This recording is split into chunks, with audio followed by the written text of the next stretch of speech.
ಅಕ್ಕನಿಗೆ ಉತ್ತರಾಧಿಕಾರಿಯೇ ಇಲ್ಲ ಅಂತ. ಆ ಮಾಲಿಕೆಯ ಸಂಪಾದಕರೇ ಹೇಳಿದರು, ನೀನು ಹೀಗೆ ಹೇಳಿದ್ರೆ ನಾಳೆ ಲೇಖಕಿಯರೆಲ್ಲ ಬಂದು ನಿನ್ನ ಮನೆ ಮುಂದೆ ಧರಣಿ ಕೂತ್ಕೋತಾರೆ ಅಂತ. ಯಾವ ಭಕ್ತಿ ಪರಂಪರೆಗೆ ಸೇರಿದವಳ ಅಕ್ಕ, ಆ ಭಕ್ತಿ ಮೊದಲಿಗೆ ನಮ್ಮಿಂದ ನಿರೀಕ್ಷೆ ಮಾಡೋದು ಏನನ್ನ ಅಂದರೆ ನಾನು ಅನ್ನೋದನ್ನು ಕಳ್ಕೋಬೇಕು ಅಂತ. ಚಿಲಿಮಿಲಿ ಎಂದೋದುವ ಗಿಳಿಗಳಿರ ನೀವು ಕಾಣಿರೆ ನೀವು ಕಾಣಿರೆ, ಸರವೆತ್ತಿ ಪಾಡುವ ಹಂಸಗಳಿರ ನೀವು ಕಾಣಿರೆ ನೀವು ಕಾಣಿರೆ. ಪ್ರಕೃತಿಗೂ ಹೆಣ್ಣಿಗೂ ಇರುವ ಒಂದು ಅವಿನಾಭಾವದ ಸಂಬಂಧ. ನೀವು ಹೆಣ್ಣನ್ನು ಪ್ರಕೃತಿಯಿಂದ ಬೇರೆ ಮಾಡೋದಕ್ಕೆ ಸಾಧ್ಯ ಇಲ್ಲ. ಚೆನ್ನಮಲ್ಲಿಕಾರ್ಜುನ ದೇವರ ಬೆಳಗನುಟ್ಟು ಲಜ್ಜೆಗೆಟ್ಟವಳಿಗೆ ಉಡುಗೆ ತೊಡುಗೆಯ ಹಂಗೆ ಕೋಮರುಳೆ ಅಂತ ಹೇಳ್ತಾಳವಳು. ಇಡೀ ಲೋಕ ತನ್ನನ್ನು ಬೆತ್ತಲೆಯಾಗಿ ನೋಡೋದ್ರ ಬಗೆಗೆ ಯಾವ ಬಿಸಾತು ಅವಳಿಗಿರಲಿಲ್ಲ.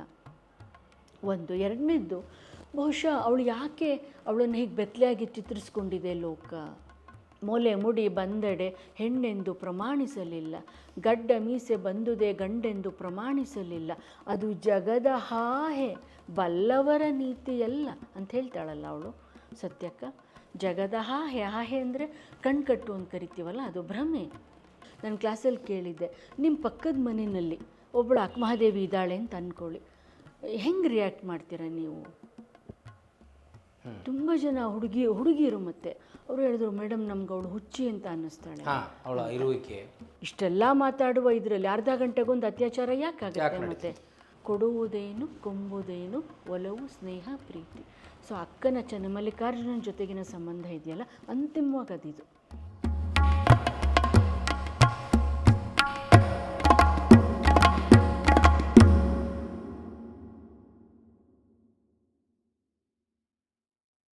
ಆತ್ಮೀಯರೇ, ಶರಣು ಶರಣಾರ್ಥಿ, ನಮಸ್ಕಾರ. ಕನ್ನಡದ ಸಾಹಿತ್ಯದ ಸಂದರ್ಭದಲ್ಲಿ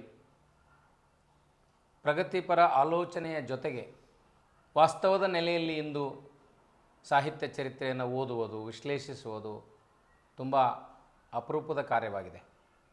ಈ ಹಿನ್ನೆಲೆಯಲ್ಲಿ ಡಾಕ್ಟರ್ MS ಆಶಾದೇವಿಯವರು ಕಳೆದ 1.5 ದಶಕದಿಂದ ಇಡೀ ಸಾಹಿತ್ಯವನ್ನು ಅವರದೇ ಆದ ಮಾರ್ಗದಲ್ಲಿ ವಿಶ್ಲೇಷಿಸುವ, ಅರ್ಥಪೂರ್ಣವಾಗಿ ವಿವರಿಸುವ, ಅದನ್ನು ಸಕಾರಾತ್ಮಕವಾಗಿ ನೋಡುವ ವಿಧಾನವನ್ನು ಹೊಂದಿದವರಾಗಿದ್ದಾರೆ. ಇಂದು ಕನ್ನಡದ ಒಂದರ್ಥದ ಅನಿವಾರ್ಯ ಪ್ರತಿಪಾದಕಿಯಾಗಿರುವ ಡಾಕ್ಟರ್ MS ಆಶಾದೇವಿಯವರನ್ನು ನಾನು ಈ ಮಾತಿಗೆ ಸ್ವಾಗತಿಸ್ತೇನೆ. ನಮಸ್ಕಾರ ಮೇಡಮ್. ನಮಸ್ತೆ. ನಮಸ್ಕಾರ ಮೇಡಮ್. ನಮಸ್ತೆ ಮೇಡಮ್, ನೀವು ವಚನ ಸಾಹಿತ್ಯನ ಓದ್ಕೊಂಡಿರ್ತೀರಾ, ಅಕ್ಕನನ್ನು ಓದಿರ್ತೀರಾ. ಅಕ್ಕ ಈಗಿನ ಯುವತಿಯರಿಗೆ ಹೇಗೆ ಮಾದರಿ ಆಗ್ತಾರೆ ಮೇಡಮ್? ಅಕ್ಕ ಈಗಿನ ಯುವತಿಯರಿಗೆ ಮಾತ್ರ ಅಲ್ಲ, ಎಲ್ಲ ಕಾಲದ ಯುವತಿಯರಿಗೂ ಮಾದರಿನೇ. ಒಂದು ಸಣ್ಣ ಪ್ರಸಂಗನ ನೆನಪಿಸ್ಕೊಳ್ಬಹುದಾದರೆ, ಸುಮಾರು 25 ವರ್ಷದ ಹಿಂದೆ ಡೆಕ್ಕನ್ ಹೆರಾಲ್ಡ್ನಲ್ಲಿ ಕನ್ನಡ ಸಾಹಿತ್ಯವನ್ನು ಕುರಿತ ಒಂದು ಲೇಖನ ಮಾಲೆ ಇತ್ತು. ಮಹಿಳಾ ಸಾಹಿತ್ಯವನ್ನು ಕುರಿತು ನನಗೆ ಬರೆಯೋದಕ್ಕೆ ಅಂತ ಹೇಳಿದರು.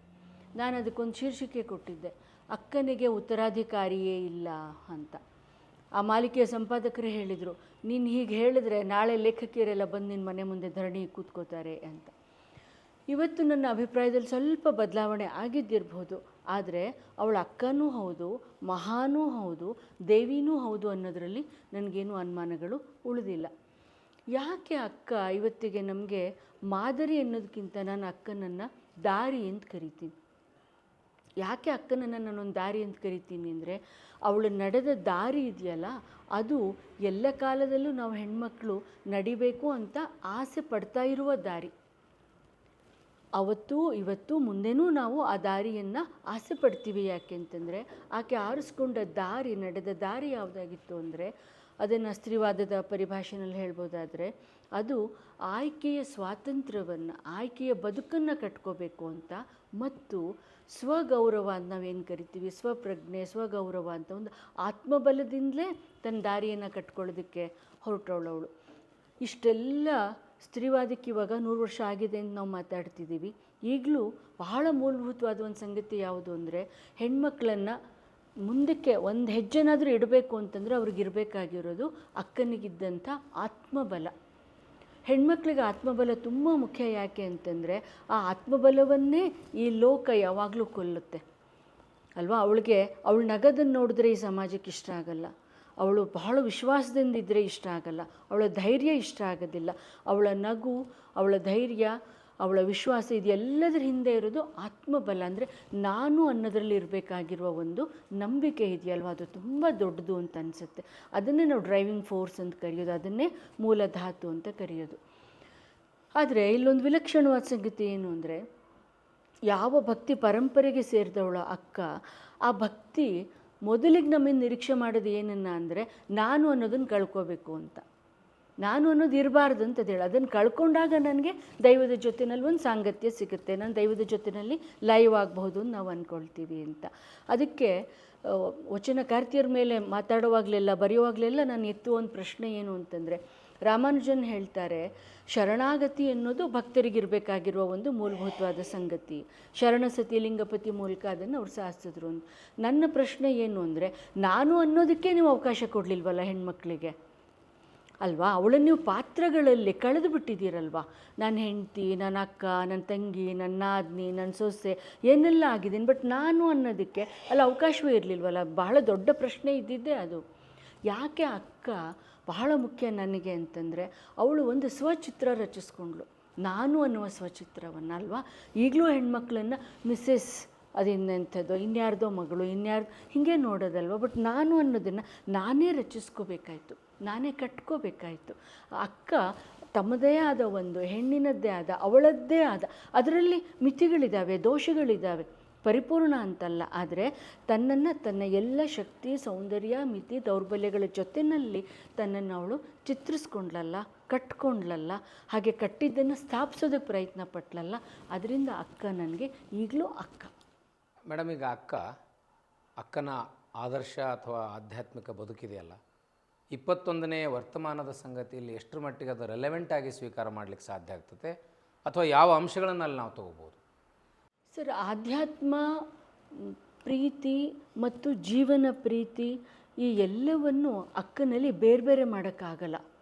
ಅವೆಲ್ಲವೂ ಸೇರಿನೇ ಅಕ್ಕ ಆಗಿರೋವಂಥದ್ದು ಅಲ್ವಾ. ಚನ್ನಮಲ್ಲಿಕಾರ್ಜುನ ಅನ್ನುವವನು, ಅವನು ಕಲ್ಪನೆಯ ದೈವವೋ, ಅವಳು ಆರಾಧಿಸಿದ ದೈವವೋ, ಲೌಕಿಕದಲ್ಲಿ ಆಕೆಗೆ ಇದ್ದಿರಬಹುದಾದ ಒಬ್ಬ ಗೆಳೆಯನೋ ಗೊತ್ತಿಲ್ಲ ನಮಗೆ.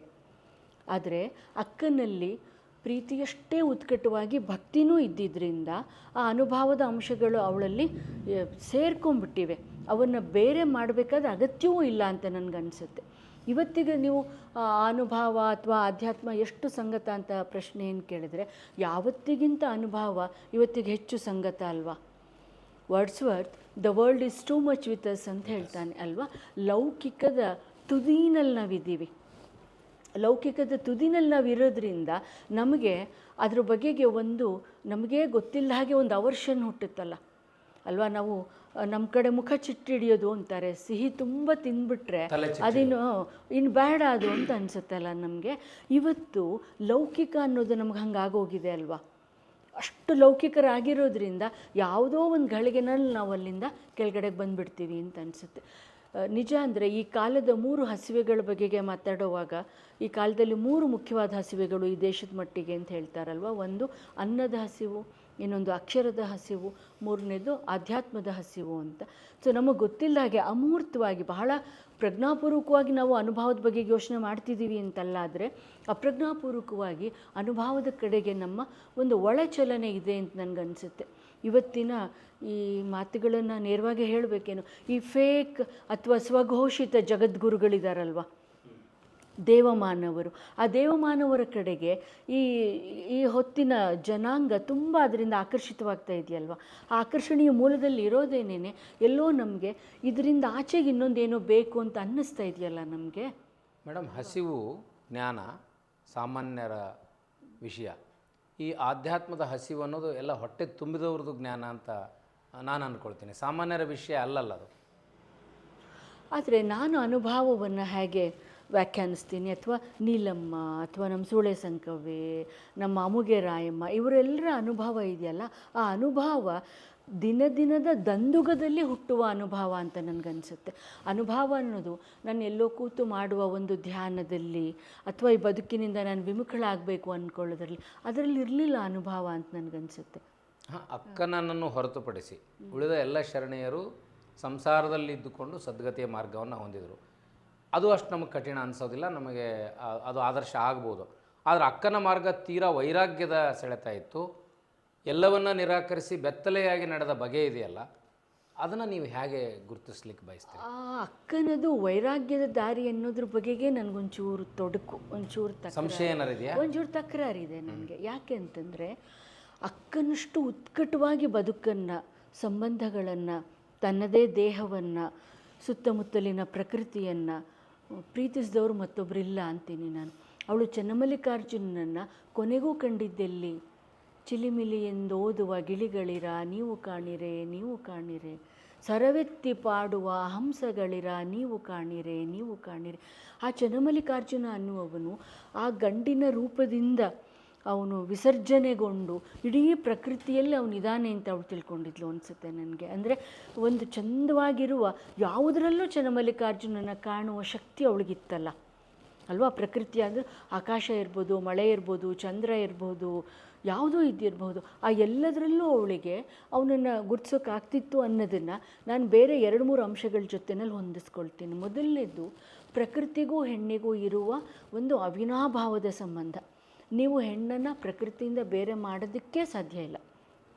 ಸೊ ನಾವು ಸ್ತ್ರೀವಾದದಲ್ಲಿ ಪ್ರಾಕೃತಿಕ ಮೀಮಾಂಸೆ ಅಂತ ಕರಿತೀವಿ ಸ್ತ್ರೀವಾದವನ್ನು. ಯಾಕೆ ಪ್ರಾಕೃತಿಕ ಮೀಮಾಂಸೆ ಅಂತ ಕರಿತೀವಿ ಅಂದರೆ ಹೆಣ್ಣಿನ ಶಕ್ತಿಯ ಮೂಲ ಎಲ್ಲ ಪ್ರಕೃತಿನಲ್ಲಿದೆ ಅಂತ.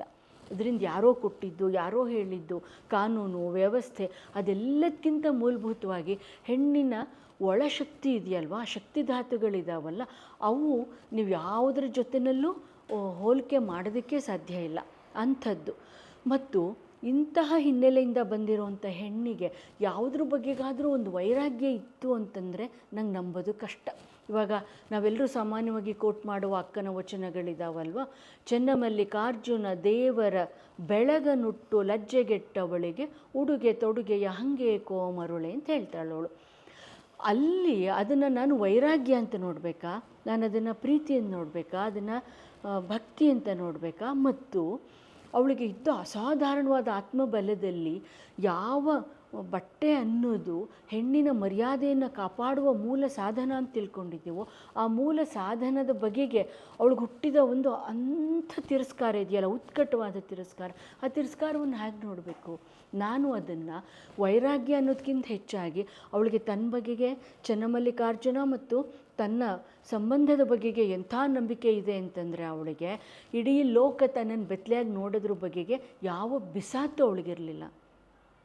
ಒಂದು. ಎರಡನೇದ್ದು, ಬಹುಶಃ ಅವಳು ಯಾಕೆ ಅವಳನ್ನು ಹೀಗೆ ಬೆತ್ತಲೆಯಾಗಿ ಚಿತ್ರಿಸ್ಕೊಂಡಿದೆ ಲೋಕ?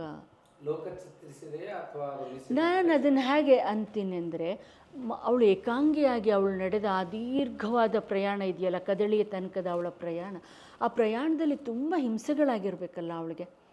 ಬಂದು ಅವಳ ರವಿಕೆ ಕಿತ್ತಿರಬೇಕು, ಸೀರೆ ಕಿತ್ತಿರಬೇಕು, ಅವಳನ್ನ ಹಿಡ್ಕೊಳಕ್ಕೆ ಬಂದಿರಬೇಕು, ಅವಳ ಮೇಲೆ ಆಕ್ರಮಣ ಮಾಡೋಕ್ಕೆ ಬಂದಿದ್ದಿರಬೇಕು. ಅಂಥ ನೂರನ್ನು ನೋಡಿ ನೋಡಿ ನೋಡಿ ಅವಳಿಗೆ, ಅಂದರೆ ತನ್ನನ್ನು ಹಾಗೆ ರಕ್ಷಿಸಿಕೊಳ್ಳುವ ಆ ಮೊದಲ ಪ್ರಯತ್ನಗಳನ್ನು ಕೊನೆಯಲ್ಲಿ ಅವಳು ಬಿಟ್ಕೊಟ್ಟಿದ್ದಿರಬೇಕು ಅಂತ ಅನಿಸುತ್ತೆ ನನಗೆ. ಅಂದರೆ ಒಂದು ಜಿಗುಪ್ಸೆನೂ ಬಂದಿರಬಹುದು ಅವಳಿಗೆ.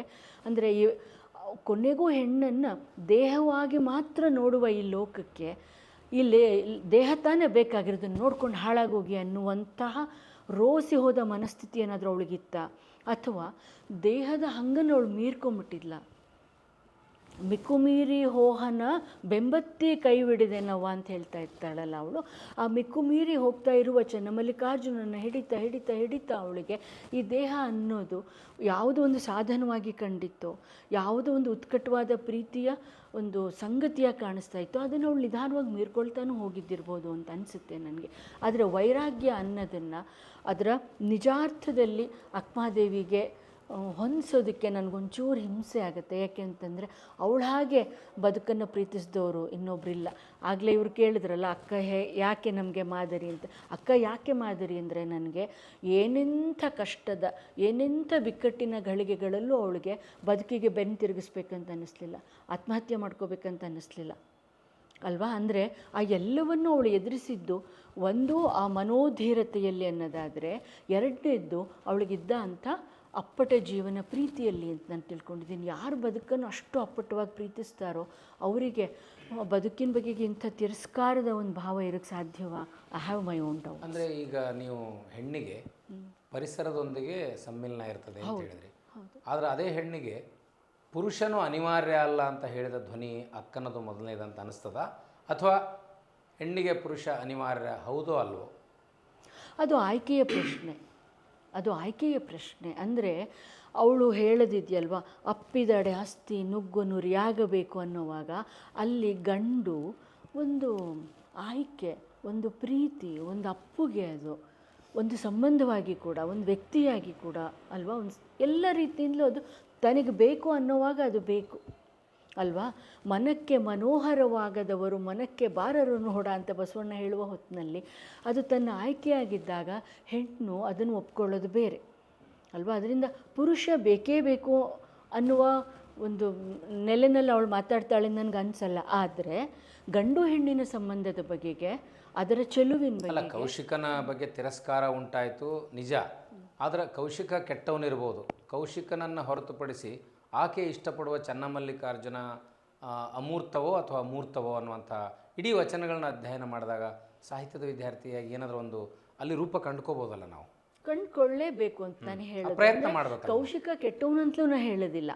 ಓಕೆ, ಅವನು ದುಡುಕಿ ಇಟ್ಟ ಒಂದು ಹೆಜ್ಜೆ ಆಕೆಗೆ ತುಂಬ ಕೋಪ ತಂದಿದ್ದಿರಬಹುದು, ಅಂದರೆ ಕೊಟ್ಟ ಮಾತನ್ನು ಅವನು ಮುರಿತಾನೆ ಎನ್ನುವ ಕಾರಣಕ್ಕೆ ಅಲ್ವಾ. ಅದರಿಂದ ಕೌಶಿಕನ ಬಗೆಗೂ ಅವಳಿಗೆ ದ್ವೇಷ ಇದೆ ಅಂತ ನಾನು ಹೇಳಲ್ಲ ಅಲ್ವಾ.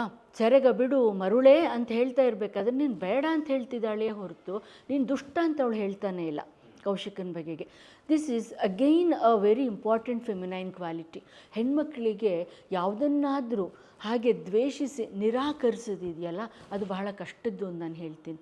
ಅದರಿಂದಲೇ ಗಂಡಿಗಿಂತ ಹೆಣ್ಣು ತುಂಬ ಇನ್ಕ್ಲೂಸಿವ್ ಅಂತ ನಾನು ಹೇಳೋದು. ತಾಯಿ ಹೃದಯ ಇರೋದರಿಂದ ಹೌದು, ಎಲ್ಲವನ್ನು ಒಳಗೊಳ್ಳುವ ಒಂದು ಶಕ್ತಿ ಅವಳಿಗಿದೆ, ಆ ಧಾರಣ ಶಕ್ತಿ ಹೆಣ್ಮಕ್ಳಿಗಿರುತ್ತೆ ನನಗೆ. ಆದರೆ ಹೆಣ್ಮಕ್ಳೇ ತುಂಬ ಹೊಂದ್ಕೋಬೇಕು. ಈಗ ಅಕ್ಕನ ಇರೋ ಥರ ಧೈರ್ಯ ಈಗ ಎಲ್ರಿಗೂ ಬರಬೇಕಲ್ಲ. ಕೌಶಿಕನನ್ನು ಬಿಟ್ಟು ಹೋಗಬೇಕು ಅನ್ನೋಂಥ ಧೈರ್ಯ ಈಗಿನ ಅಂತ ಹೇಳೋಕ್ಕಾಗಲ್ಲ, ತುಂಬ ಹೆಣ್ಮಕ್ಳಿಗೆ ಇರಲ್ಲ. ಆಮೇಲೆ ಹೇಗಾಗ್ಬಿಡುತ್ತೆ ಅಂದರೆ, ಇಲ್ಲ ಹೊಂದ್ಕೊಂಡು ಹೋಗ್ಬಿಡು, ಈ ಥರ ಎಲ್ಲ ಬಿಟ್ಟು ಹೋಗಂಗಿಲ್ಲ ಅನ್ನೋ ಥರ ಆಗುತ್ತೆ. ಸೊ ಈ ಥರ ಸಿಚುವೇಶನ್ ಇದ್ದಾಗ ನಾವು ಅಕ್ಕನನ್ನು ಪಾಲಿಸ್ಬೇಕಾ ಅಥವಾ ಹೊಂದ್ಕೊಂಡು ಹೋಗ್ಬಿಡ್ಬೇಕಾ? ಅಕ್ಕನನ್ನು ಪಾಲಿಸೋದು ಅನ್ನೋದರ ಅರ್ಥ ನಾನು ನನ್ನ ಆತ್ಮಸಾಕ್ಷಿಯನ್ನು ಪಾಲಿಸ್ತೀನಿ ಅಂತಲೇ ಅಲ್ವಾ. ಅಕ್ಕ ಹೇಳಿದ್ದೇನೆಂದರೆ ನನ್ನ ಆತ್ಮಸಾಕ್ಷಿಗೆ ಅನುಗುಣವಾಗಿ ನನ್ನ ಬದುಕನ್ನು ಕಟ್ಕೋಬೇಕು ಅಂತ. ಸೊ ಅಕ್ಕನನ್ನು ನಾವು ಯಾಕೆ ನೋಡಬೇಕು, ಮತ್ತೆ ಮತ್ತೆ ಹೊರಳಿ ನೋಡ್ತೀವಿ ನಾವು ಅಂತಂದರೆ, ನಮಗೆಲ್ಲಾದರೂ ಒಂಚೂರು ಧೈರ್ಯ ಕಮ್ಮಿ ಆದ ಕೂಡಲೇ ಧೈರ್ಯ ತಗೊಳ್ಳೋದಕ್ಕೆ ಅವಳೊಂದು ಸೋರ್ಸ್ ನಮಗೆ ಅಲ್ವಾ. ಒಂಚೂರು ಶಕ್ತಿ ಕಮ್ಮಿ ಆದ ಕೂಡಲೇ, ಉತ್ಸಾಹ ಕಮ್ಮಿ ಆದ ಕೂಡಲೇ ಹೋಗಿ ಅವಳ ಹತ್ರ ನೋಡಿದ್ರೆ ಮತ್ತೆ ನಾವು ರೀಫಿಲ್ ಮಾಡ್ಕೊಳ್ಬಹುದು ಅನ್ನುವ ಕಾರಣಕ್ಕೆ. ನೀವು ಹೇಳಿದ್ರಲ್ಲ, ಹೊಂದ್ಕೊಳ್ಳೋದು ಮತ್ತು ಇನ್ಕ್ಲೂಸಿವ್ ಆಗಿರೋದು, they are two different aspects.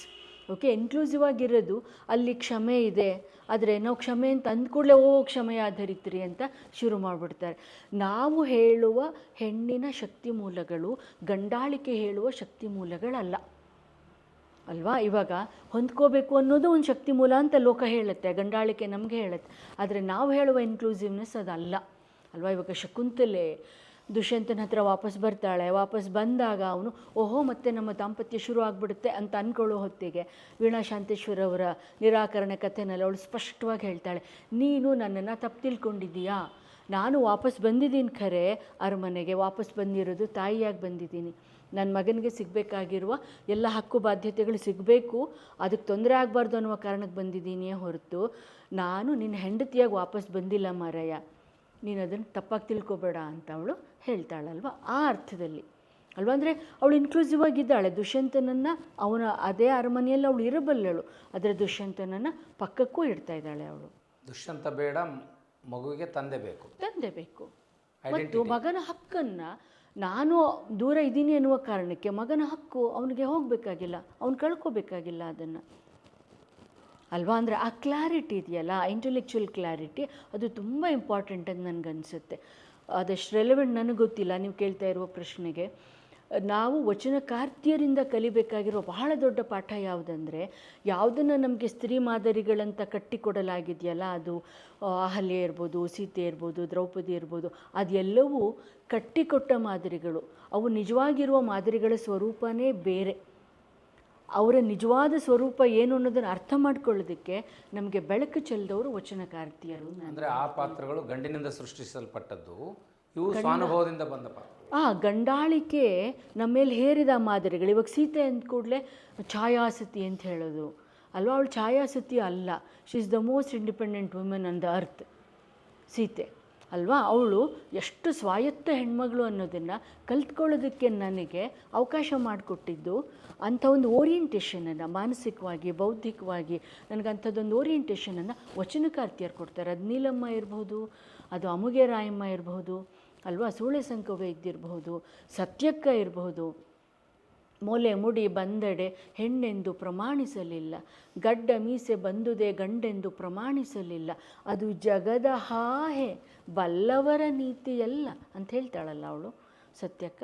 ಜಗದ ಹಾಹೆ, ಹಾಹೆ ಅಂದರೆ ಕಣ್ಕಟ್ಟು ಅಂತ ಕರಿತೀವಲ್ಲ, ಅದು ಭ್ರಮೆ ಅಲ್ವಾ? ಅಂದರೆ ಇಡೀ ನಾಗರಿಕತೆಯ ವ್ಯಾಖ್ಯಾನವನ್ನೇ ಅವಳು ತಲೆ ಕೆಳಗೆ ಮಾಡಿಬಿಡ್ತಿದ್ದಾಳಲ್ಲ ಅಲ್ಲಿ ಸತ್ಯಕ್ಕ. ಎಂಥ ದೊಡ್ಡ ಸತ್ಯಕ್ಕೆ ಅವಳು ನಮ್ಮನ್ನು ಎದುರು ಮಾಡ್ತಾ ಇದ್ದಾಳಲ್ವ.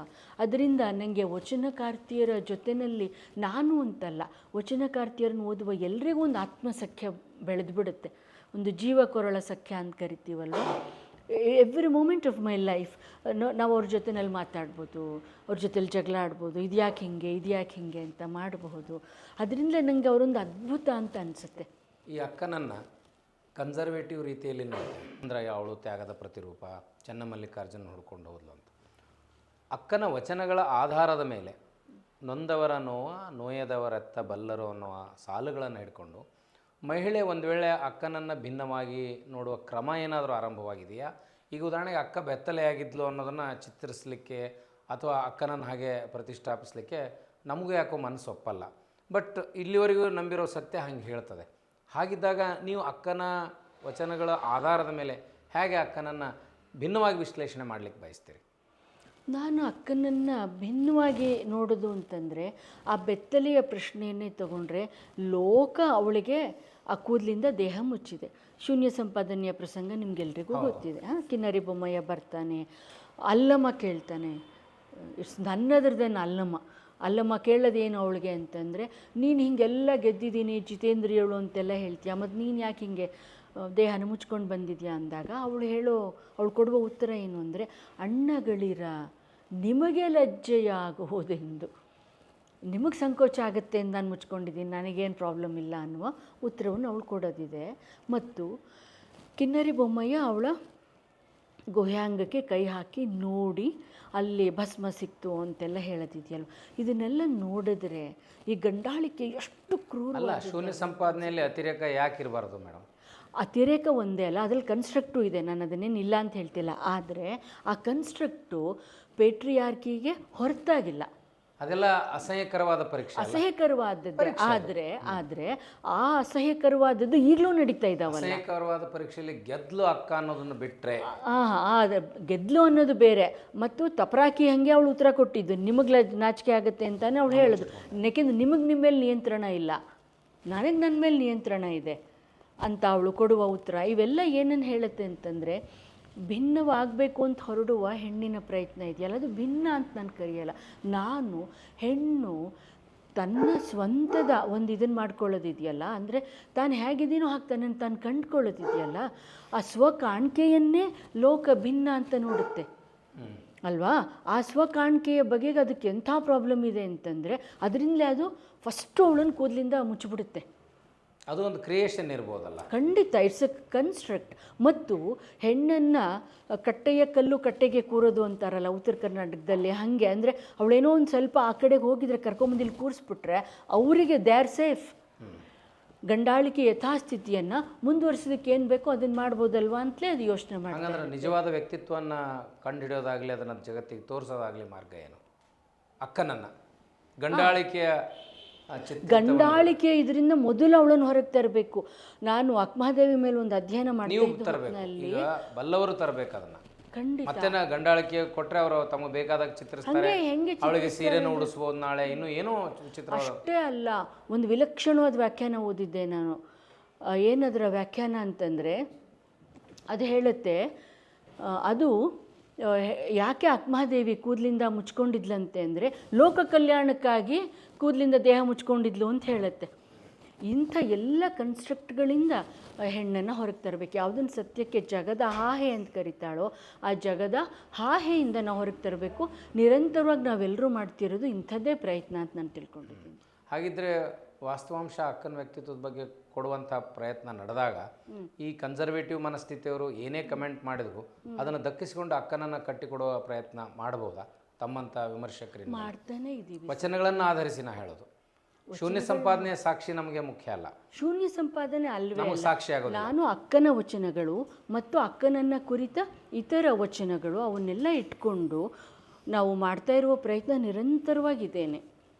ಸಮಾಜ ಹೇಗೆ ತಗೊಳ್ತದೆ ಅನ್ನೋದು ನಮಗೆ ಮುಖ್ಯ ಆಗಲ್ಲ ಮೇಡಮ್. ಈಗ ಅದು ಅಕ್ಕನಿಗೊಂದು ಸ್ವರೂಪ ಕೊಡದೆ ಹೋದರೆ ಈ ಥರದ ಯುವತಿಯರಿಗೆ ಅದು ಕನ್ಫ್ಯೂಷನ್ ಆಗ್ತದೆ. ಬೆತ್ತಲೆ ಆಗಬೇಕಾಗಿತ್ತು, ಪುರುಷನ ಆಳ್ವಿಕೆ, ಪುರುಷನ ಹಂಗಿಲ್ಲದೆ ಬದುಕಿದ್ಲು ಅಕ್ಕ ಅನ್ನುವಂಥ ಇಂಟರ್ಪ್ರಿಟೇಷನ್ನು ಇವರಿಗೆ ಒಪ್ಪಿಗೆ ಆಗಲ್ಲ ಯುವತಿಯರಿಗೆ. ಅದಕ್ಕೇನು ಆಧುನಿಕ ಜಗತ್ತಿಗೆ ಒಪ್ಪಿತವಾಗುವಂಥ ಅಕ್ಕನನ್ನು ಕೊಡಲಿಕ್ಕೆ ಸಾಧ್ಯ ಇದೆಯಾ? ಚೇಂಜ್ ಮಾಡೋದಲ್ಲ, ಆ್ಯಸ್ ಇಟ್ ಈಸ್. ಚೇಂಜ್ ಮಾಡಬೇಕಾಗಿಲ್ಲ. ನಾನು ಹೇಳೋದು ಇಷ್ಟೇ, ಇವತ್ತು ನಾವೇನು ಅಂದ್ಕೊಳ್ತೀವಿ ಹೇಳಿ, ಮದುವೆ ನನ್ನ ಆಯ್ಕೆ ಅಂದ್ಕೊಳ್ತೀವಿ ಅಲ್ವಾ? ಆ ಮದುವೆನಲ್ಲಿ ಮುಂದುವರಿಬೇಕಾ ಬೇಡವಾ ಅದು ನನ್ನ ಆಯ್ಕೆ ಅಂತ ಅಂದ್ಕೊಳ್ತೀವಿ. ನನಗೆ ಬೇಕಾದ ವೃತ್ತಿಯನ್ನೇ ನಾವು ಆರಿಸ್ಕೋಬೇಕು ಅಂತ ಹೇಳ್ತೀವಿ ಅಲ್ವಾ? ಮುಂಚೆ ನಾವು ಯಾವ ಕಾಲೇಜ್ಗೆ ಹೋಗಬೇಕು, ಯಾವ ಕೋರ್ಸ್ ತೊಗೋಬೇಕು, ಯಾರನ್ನು ಮದುವೆ ಮಾಡ್ಕೊ ಎಲ್ಲ ತೀರ್ಮಾನ ಆಗಿಬಿಡ್ತಿತ್ತಲ್ವ. Someone use to direct our life. ಆದರೆ ಅಕ್ಕ ಹೇಳ್ತಾ ಇರೋದು ಏನನ್ನ, ನನ್ನ ಬದುಕನ್ನು ನಾನೇ ನಿರ್ದೇಶನ ಮಾಡ್ಕೊಳ್ತೀನಿ ಅನ್ನೋದನ್ನು ಅಲ್ವಾ? ಆ ದೃಷ್ಟಿಯಿಂದ ಅಕ್ಕ ನನಗೆ ಒಂದು ರೋಲ್ ಮಾಡೆಲಾಗಿ ನಿಂತ್ಕೋತಾಳೆ ಅನ್ನೋದನ್ನೇ ನಾವು, ಅದು ನಾನು ಬೆತ್ತಲೆ ಇದ್ದೀನೋ, ನಾನು ಬಟ್ಟೆ ಹಾಕ್ಕೊಂಡಿದ್ದೀನೋ ಬಿಟ್ಟಿದ್ದೀನೋ ಅಲ್ವಾ? ಈಗ ಎಚ್.ಎಮ್. ಚೆನ್ನೈನವರ ಒಂದು ಲೇಖನ ನೀವು ಓದಿದರೆ, ಎಚ್.ಎಮ್. ಚೆನ್ನೈನವರು ಅಕ್ಮಹಾದೇವಿಯ ಸೆಕ್ಷುವಲ್ ಇಮೇಜಸ್ ಬಗೆಗೆ, ಸೆಕ್ಷುವಲ್ ಮೆಟಫರ್ಸ್ ಬಗೆಗೆ ತುಂಬ ಒಳ್ಳೆಯ ಒಂದು ಲೇಖನವನ್ನು ಬರೆದಿದ್ದಾರೆ. ಆ ಕಾಲದಲ್ಲೇ ಅವ್ರಿಗೆ ಬರೆಯೋಕ್ಕೆ ಸಾಧ್ಯ ಆಗಿತ್ತದು, ಬಹುಶಃ 60ರ ದಶಕದಲ್ಲಿ ಅಂತ ಕಾಣುತ್ತೆ. ಅದರಲ್ಲಿ ಅವ್ರು ಹೇಳ್ತಾರೆ, ಯಾಕೆ ಅಕ್ಕ ಬಹಳ ಮುಖ್ಯ ಅಂತಂದರೆ, ಯಾವ ಲೈಂಗಿಕ ಪ್ರತಿಮೆಗಳನ್ನು ಹೆಣ್ಮಕ್ಳು ಬಳಸಲೇಬಾರ್ದು ಅಂತ ಲೋಕ ಹೇಳ್ತಾ ಇತ್ತೋ ಅಂಥ ಲೈಂಗಿಕ ರೂಪಕಗಳನ್ನು ಅದೆಷ್ಟು ಉತ್ಕಟವಾಗಿ ಅವಳು, ಮತ್ತು ಅದು ಎಷ್ಟು ಚಂದವಾಗಿ ಕಾವ್ಯಾತ್ಮಕವಾಗಿ ಕೂಡ ಅದೆಷ್ಟು ಚಂದವಾಗಿ ಅವಳು ಬಳಸಿದಾಳೆ ಅಂತಂದರೆ, ಜಗತ್ತಿನಲ್ಲಿ ಇನ್ಯಾರಿಗಾದ್ರೂ ಇದು ಸಾಧ್ಯ ಆಗುತ್ತಾ ಅನ್ನೋ ಒಂದು ಪ್ರಶ್ನೆಯನ್ನು ಎಚ್.ಎಮ್. ಚೆನ್ನೈನವರು ಎತ್ತುತ್ತಾರೆ. ಅದನ್ನು ಇವತ್ತಿನ ಕಾಲಕ್ಕೆ ನಾವು ಮತ್ತೆ ಅಪ್ಲೈ ಮಾಡ್ಕೊಳ್ಬೋದು ಅನ್ನೋದಾದರೆ, ಯಾವ ಸೆಕ್ಷುಯಾಲಿಟಿಯ ಪ್ರಶ್ನೆ, ಲೈಂಗಿಕತೆಯ ಪ್ರಶ್ನೆ ಹೆಣ್ಣಿನ ಮಟ್ಟಿಗೆ ಈಗಲೂ ಒಂದು ನಿಷಿದ್ಧ ಕ್ಷೇತ್ರ ಅಂತ ತಿಳ್ಕೊಂಡಿದ್ದೀವೋ, ಅವಳದ್ರ ಬಗ್ಗೆ ಮಾತಾಡಬಾರ್ದು ಅಂತ ನಾವು ತಿಳ್ಕೊಳ್ತೀವೋ, ಅಂಥದ್ರ ಬಗ್ಗೆ ಇವತ್ತು ನಾವು ಪ್ರಶ್ನೆನೂ ಮಾಡಬಾರ್ದು ಅಲ್ವಾ? ಇವತ್ತು ಮುಕ್ತವಾಗಿ ಅದ್ರ ಬಗ್ಗೆ ಮಾತಾಡಬೇಕು ಅಂತ ಅನಿಸುತ್ತೆ ನನಗೆ. ಇವಾಗ ಅಡಲ್ಟ್ರಿ ಬಗೆಗೆ ಸುಪ್ರೀಂ ಕೋರ್ಟಿನ ಒಂದು ಬಹಳ ಮುಖ್ಯವಾದ ಒಂದು ಜಡ್ಜ್ಮೆಂಟ್ ಬಂದ ಹೊತ್ತಿನಲ್ಲಿ ಬಹಳ ಹಿರಿಯ ಮಹಿಳಾ ರಾಜಕಾರಣಿ ಒಬ್ಬರು ನನಗೆ ಫೋನ್ ಮಾಡಿಬಿಟ್ಟು, ಏನಮ್ಮ ಇದು ಹಿಂಗಾಗೋಯ್ತಲ್ಲ, ಹಿಂಗಾಗೋದ್ರೆ ನಮ್ಮ ಸಮಾಜ ಎಲ್ಲಿಗೆ ಹೋಗ್ಬಿಟ್ಟತ್ತೆ. ನಾನು ಅಂದೆ, ಮೇಡಮ್ ಗಂಡಸರು ಅವತ್ತಿಂದ ಇದನ್ನೇ ಮಾಡ್ಕೊಂಡು ಬಂದಿದ್ದಾರೆ, ಅವಾಗ ಎಲ್ಲಿಗೆ ಹೋಗ್ಬಿಟ್ಟಿತ್ತು ಲೋಕ? ಇದು ಹೆಣ್ಮಕ್ಳು ಅಂತ ಬಂದ ಕೂಡಲೇ ಯಾಕೆ ಲೋಕ ಹಾಕೋ ಬಂಧನಗಳ ಮನೆ ಹಾಳಾಗೋಗಲಿ, ನಾವೇ ಹಾಕ್ಕೊಳ್ಳುವ ಬಂಧನಗಳಿದ್ದಾವಲ್ಲ, ನಾವೇ ಹಾಕ್ಕೊಳ್ಳುವ ಬೇಲಿಗಳು, ಆ ಬೇಲಿಗಳನ್ನ ಹಾಕ್ಕೊಂಡು ಒಳಗೆ ಕೂತ್ಕೊಂಡು ಆಳೋದು ಬೇರೆ. ಲೋಕ ಹಂಗೆ ಮಾಡ್ತಾಯಿದೆ, ಲೋಕ ಹಂಗೆ ಮಾಡ್ತಾಯಿದೆ ಅಂತ. ಅಕ್ಕನಿಂದ ನಾವು ಕಲಿಬೇಕಾಗಿರೋ ಒಂದು ದೊಡ್ಡ ಪಾಠ ಏನು ಗೊತ್ತಾ? ಅವಳು ಲೋಕದ ಮೇಲೆ ಚಾರ್ಜ್ ಶೀಟ್ ಹಾಕ್ತಾ ಇರಲಿಲ್ಲ, ಹಾಕಲಿಲ್ಲ ಅವಳು ಅರೆ ನನಗೆ ಬೇಕಾದ ಬದುಕು ನಾನು ಕಟ್ಕೊಳ್ಬೇಕು ಅನ್ನೋದಾದರೆ ಅವ್ರು ಹಂಗೆ ಮಾಡ್ತಾರೆ, ಅವ್ರು ಹಿಂಗೆ ಅಂತಾರೆ, ಅದು ಬೇಕಾಗಿಲ್ಲ ನನಗದು ಮತ್ತು ಆ ಚಾರ್ಜ್ ಶೀಟ್ ಹಾಕ್ಕೊಂಡು ಕೂತ್ಕೊಂಡ್ರೆ ನಾವು till the end of our life ನಾವು ಅದರಲ್ಲೇ ಮುಳುಗೋಗಿರ್ತೀವಲ್ಲ ಅಲ್ವಾ? ಇವತ್ತು ಪ್ರತಿಭಾ ನಂದಕುಮಾರ್ ಥರದವರು ಯಾಕೆ ಬಹಳ ಮುಖ್ಯವಾದ ಒಬ್ಬ ಲೇಖಕಿ ಆಗ್ತಾರೆ ನಮಗೆ ಅಂತಂದರೆ, ಅವರ ಆಟೋಬಯೋಗ್ರಫಿಯನ್ನು ನೀವು ನೋಡಿದ್ರೆ, ನಾನು ಪ್ರತಿಭೆನ ಜೊತೆಲಿ ಮಾತಾಡುವಾಗ ಹೇಳ್ತಾ ಇರ್ತೀನಿ, ಅಕ್ಕ ಬರೆದಿದ್ರೆ ಹಿಂಗೆ ಬರೀತಿದ್ಲೋ ಏನೋ ಆಟೋಬಯೋಗ್ರಫಿಯನ್ನು ಅಂತ. ಅಂದರೆ ಅದು ಯಾರ ಮೇಲೂ ಕೋರ್ಟ್ ಮಾರ್ಷಲನ್ನು ಮಾಡೋದಕ್ಕೆ ಇಷ್ಟಪಡದೇ ಇರುವ, ಅರೆ ಇಟ್ಸ್ ಮೈ ಲೈಫ್, ನಾನು ತಪ್ಪು ಮಾಡಿರ್ಬೋದು, ನಾನು ಎಡವಿದ್ದಿರಬಹುದು, but it's my life at the end of it. Conscious ಆಗು ಇರ್ಬೋದು, ಇಲ್ಲ ಸರ್, ಅನ್ಕಾನ್ಷಿಯಸ್ ಆಗು ಇರ್ಬೋದು, ಕಾನ್ಷಿಯಸ್ ಆಗು ಇರ್ಬೋದು, but I own the responsibility. ಯಾಕೆಂದರೆ ಅವ್ರಿಗೆ ಅನಿಸಿರ್ಬೋದು ಆಮೇಲೆ, ಇದೇನೋ ನಾನು ಈ ಆಯ್ಕೆ ಸರಿ ಹೋಗಲಿಲ್ವೇನೋ, ಇದು ಹಿಂಗೆ ಆಗಬಾರ್ದಾಗಿತ್ತೇನೋ, ಇಂಥ ಹೊತ್ತಲ್ಲಿ ನಾನು ತೊಗೊಂಡು ತೀರ್ಮಾನ ಸರಿ ಆಗಲಿಲ್ವೇನೋ ಅಂತ ಅನಿಸಿದ್ದಿರ್ಬೋದು ಅವ್ರಿಗೆ. ಆದರೆ ನನ್ನ ಬದುಕಿಗೆ ನಾನು ಜವಾಬ್ದಾರಳು ಅನ್ನುವ ಒಂದು ಸ್ಪಷ್ಟತೆ ಇದೆಯಲ್ವ, ಇದು ಅಕ್ಕನಿಂದ ನಾವು ಕಲಿಬೇಕಾಗಿರೋದು ಅಂತ ಅನಿಸುತ್ತೆ. ಅಪ್ಪ ಅಮ್ಮ ಏನು ಅನ್ಕೋತಾರೆ ಅಲ್ವಾ, ಲೋಕ ಏನನ್ನತ್ತೆ, ಅದೆಲ್ಲವನ್ನು ಆ ಕಡೆಗೆ ಇಟ್ಟುಬಿಟ್ಟು ಅವಳು ನನ್ನ ಜೀವನದ ಸಾರ್ಥಕತೆಯ ದಾರಿ ಇದು ನಾನು ತಿಳ್ಕೊಂಡಿದ್ದೀನಿ, ನಾನು ಈ ದಾರಿನಲ್ಲಿ ಹೋಗ್ತೀನಿ. ಅಕ್ಕನನ್ನು ವಚನಕಾರರು ಮತ್ತು ಶರಣ ಸಂಪ್ರದಾಯದ ಸಂಪ್ರದಾಯವಾದಿಗಳು ಆದರ್ಶ ಮಹಿಳೆಯನ್ನಾಗಿ ನೋಡಲಿಕ್ಕೆ ಬಯಸ್ತಾರೆ. ಸೈಕಾಲಜಿಕಲಿ ಹೆಣ್ಣು ತನ್ನ ನೋವನ್ನು ಅಕ್ಕನ ಜೊತೆಗೆ ಸಮೀಕರಿಸಿಕೊಂಡು ನಮಗೆ ಈಕೆ ಪುರುಷನಿಲ್ಲದೆ ಬದುಕಬಹುದು, ಅಥವಾ ಕಲ್ಪನಾ ಲೋಕದ ಪುರುಷನನ್ನೂ ಇಟ್ಟುಕೊಂಡು ಬದುಕಬಹುದು, ನನ್ನ ಭಾವನೆಗಳಿಗೆ ಕಾವ್ಯ ಸ್ವರೂಪವನ್ನು ತರಬಹುದು ಅಂತ ಇಂಟರ್ಪ್ರಿಟ್ ಮಾಡೋದನ್ನು ಸಮಾಜ ಡೈಜೆಸ್ಟ್ ಮಾಡ್ಕೋಬೇಕಾದ್ರೆ ಯಾವ ಮಾರ್ಗ ಸೃಷ್ಟಿಯಾಗಬೇಕು? ಅದು ಇದೇ ಮಾರ್ಗ, ಅಂದರೆ ಆತ್ಮಬಲದ ಮಾರ್ಗವೇ ಸೃಷ್ಟಿಯಾಗಬೇಕು. ನಾನೊಂದು ಸಲ ನನ್ನ ಕ್ಲಾಸಲ್ಲಿ ಕೇಳಿದ್ದೆ, ನಿಮ್ಮ ಪಕ್ಕದ ಮನೆಯಲ್ಲಿ ಒಬ್ಬಳು ಅಕ್ಕಮಹಾದೇವಿ ಇದ್ದಾಳೆ ಅಂತ ಅಂದ್ಕೊಳ್ಳಿ, ಹೆಂಗೆ ರಿಯಾಕ್ಟ್ ಮಾಡ್ತೀರಾ ನೀವು? ತುಂಬ ಜನ ಹುಡುಗಿಯರು ಮತ್ತು ಅವರು ಹೇಳಿದ್ರು, ಮೇಡಮ್ ನಮ್ಗೆ ಅವಳು ಹುಚ್ಚಿ ಅಂತ ಅನ್ನಿಸ್ತಾಳೆ ಅವಳ ಇರುವಿಕೆ ಅಲ್ವಾ. ಅಂದರೆ ನಮಗೆ ಅಕ್ಕನನ್ನು ಓದೋಕ್ಕೆ ಬಹಳ ಖುಷಿ, ಆದರೆ ಅವಳು ನಮ್ಮ ಮನೆಯಲ್ಲಿ ಬೇಡ, ಅವಳು ಅವಳು ಬೇಡ ಅಂತ ನಾವು ಅಂದ್ಕೊಳ್ಳೋದಿದೆಯಲ್ವಾ, ಅಲ್ಲಿಂದ ನಾವು ಅನ್ವಾಂಟೆಡ್ ಮಾರ್ಗನ ಅಕ್ಕಂದು ಅನ್ವಾಂಟೆಡ್ ಮಾರ್ಗ ಅಲ್ಲ ಅದು. ಅದು ನಮಗೇನು ಅನಿಸುತ್ತೆ ಅಂತಂದರೆ, ನಮಗೆ ವಾಸ್ತವದ ನೆಲೆಯಲ್ಲಿ ಅದು 100 ತೊಂದರೆಗಳನ್ನು ತಂದುಕೊಟ್ಬಿಡುತ್ತೆ ಅಲ್ವಾ. ಅಂದರೆ ಈಗಲೂ ನಮಗಿರುವ ಒಂದು ಸೋಷಿಯಲ್ ಐಡೆಂಟಿಟಿ ಇದೆಯಲ್ಲ, ಆ ಸೋಷಿಯಲ್ ಐಡೆಂಟಿಟಿಯಿಂದ ಹೊರಗೆ ಬರೋದು ನಮಗೆ ಕಷ್ಟ. ಯಾಕೆಂದರೆ ಆ ಸೋಷಿಯಲ್ ಐಡೆಂಟಿಟಿ ನಾವು ತಿಳ್ಕೊಂಡಿದ್ದೀವಿ ನಮಗೊಂದು ಸೋಷಿಯಲ್ ಸೆಕ್ಯೂರಿಟಿಯನ್ನು ಕೊಡುತ್ತೆ ಅಂತ ನಾವು ತಿಳ್ಕೊಂಡಿದ್ದೀವಿ. ಆದರೆ ಅದು ಸುಳ್ಳು ಅನ್ನೋದು ನಮಗೆಲ್ರಿಗೂ ಗೊತ್ತಿದೆ. ಇಷ್ಟೆಲ್ಲ ಮಾತಾಡುವ ಇದರಲ್ಲಿ ಅರ್ಧ ಗಂಟೆಗೊಂದು ಅತ್ಯಾಚಾರ ಯಾಕಾಗುತ್ತೆ ಮತ್ತೆ ಅಲ್ವಾ. ಅದರಿಂದ ಈಗ ಹೆಂಗೆ ನಡೀತಿರ್ಬೇಕಾದ್ರೆ ಅವತ್ತಿನ ಕಾಲಸ್ಥಿತಿಯಲ್ಲಿ ಏನೇನಾಗಿದ್ದಿರಬಹುದು ಅಲ್ವಾ. ಆದ್ದರಿಂದ ಆ ಸುರಕ್ಷಿತ ವಲಯ ಅನ್ನುವ ಭ್ರಮೆಗಳಿಂದ ನಾವು ಹೊರಗೆ ಬರಬೇಕು. ಹೊರಗೆ ಬರೋದಿದೆಯಲ್ಲ, ಅದು ನಾವು ಅಕ್ಕನಿಗೆ ತೋರಿಸಬಹುದಾದ ಗೌರವ ಅಂತ ಅನಿಸುತ್ತೆ, ಮತ್ತು ಅಕ್ಕನನ್ನು ಒಳಗೊಳ್ಳುವ ಒಂದು ಮಾರ್ಗ ಅದು ಅಂತ ಅನಿಸುತ್ತೆ ನನಗೆ. ಲಿಂಗಾಂಗ ಸಾಮರಸ್ಯ ಮತ್ತು ಧ್ಯಾನಸ್ಥ ಸ್ಥಿತಿಯ ಆಧಾರದ ಮೇಲೆ ಅಕ್ಕ ತುಂಬ ನಿರ್ಲಿಪ್ತವಾಗಿ ನಮಗೆ ಸಾಧ್ಯ ಆಗದೆ ಇರೋ ರೀತಿಯಲ್ಲಿ ಬದುಕಿರ್ಬೋದು ಅಂತ ತಗೊಳ್ಳೋಣ, ಅಥವಾ ನಾವು ಬದುಕಂಗೆ ಸಹಜವಾಗಿ ಬದುಕಿದ್ಲ ಅಕ್ಕ ಅಂತ ತಗೊಳ್ಳೋಣ? ಅವಳ ಕೊನೆಗಾಲದ ಒಂದು ವಚನ ಇರಬೇಕದು, ನೀನೆನ್ನೆ ನಾನೆನ್ನೆ ನೀನೆನ್ನೆ ಸಂಗವೆನ್ನೆ ಸಮರಸವೆನ್ನೆ ಆಯಿತೆನ್ನೆ ಆಗದೆನ್ನೆ.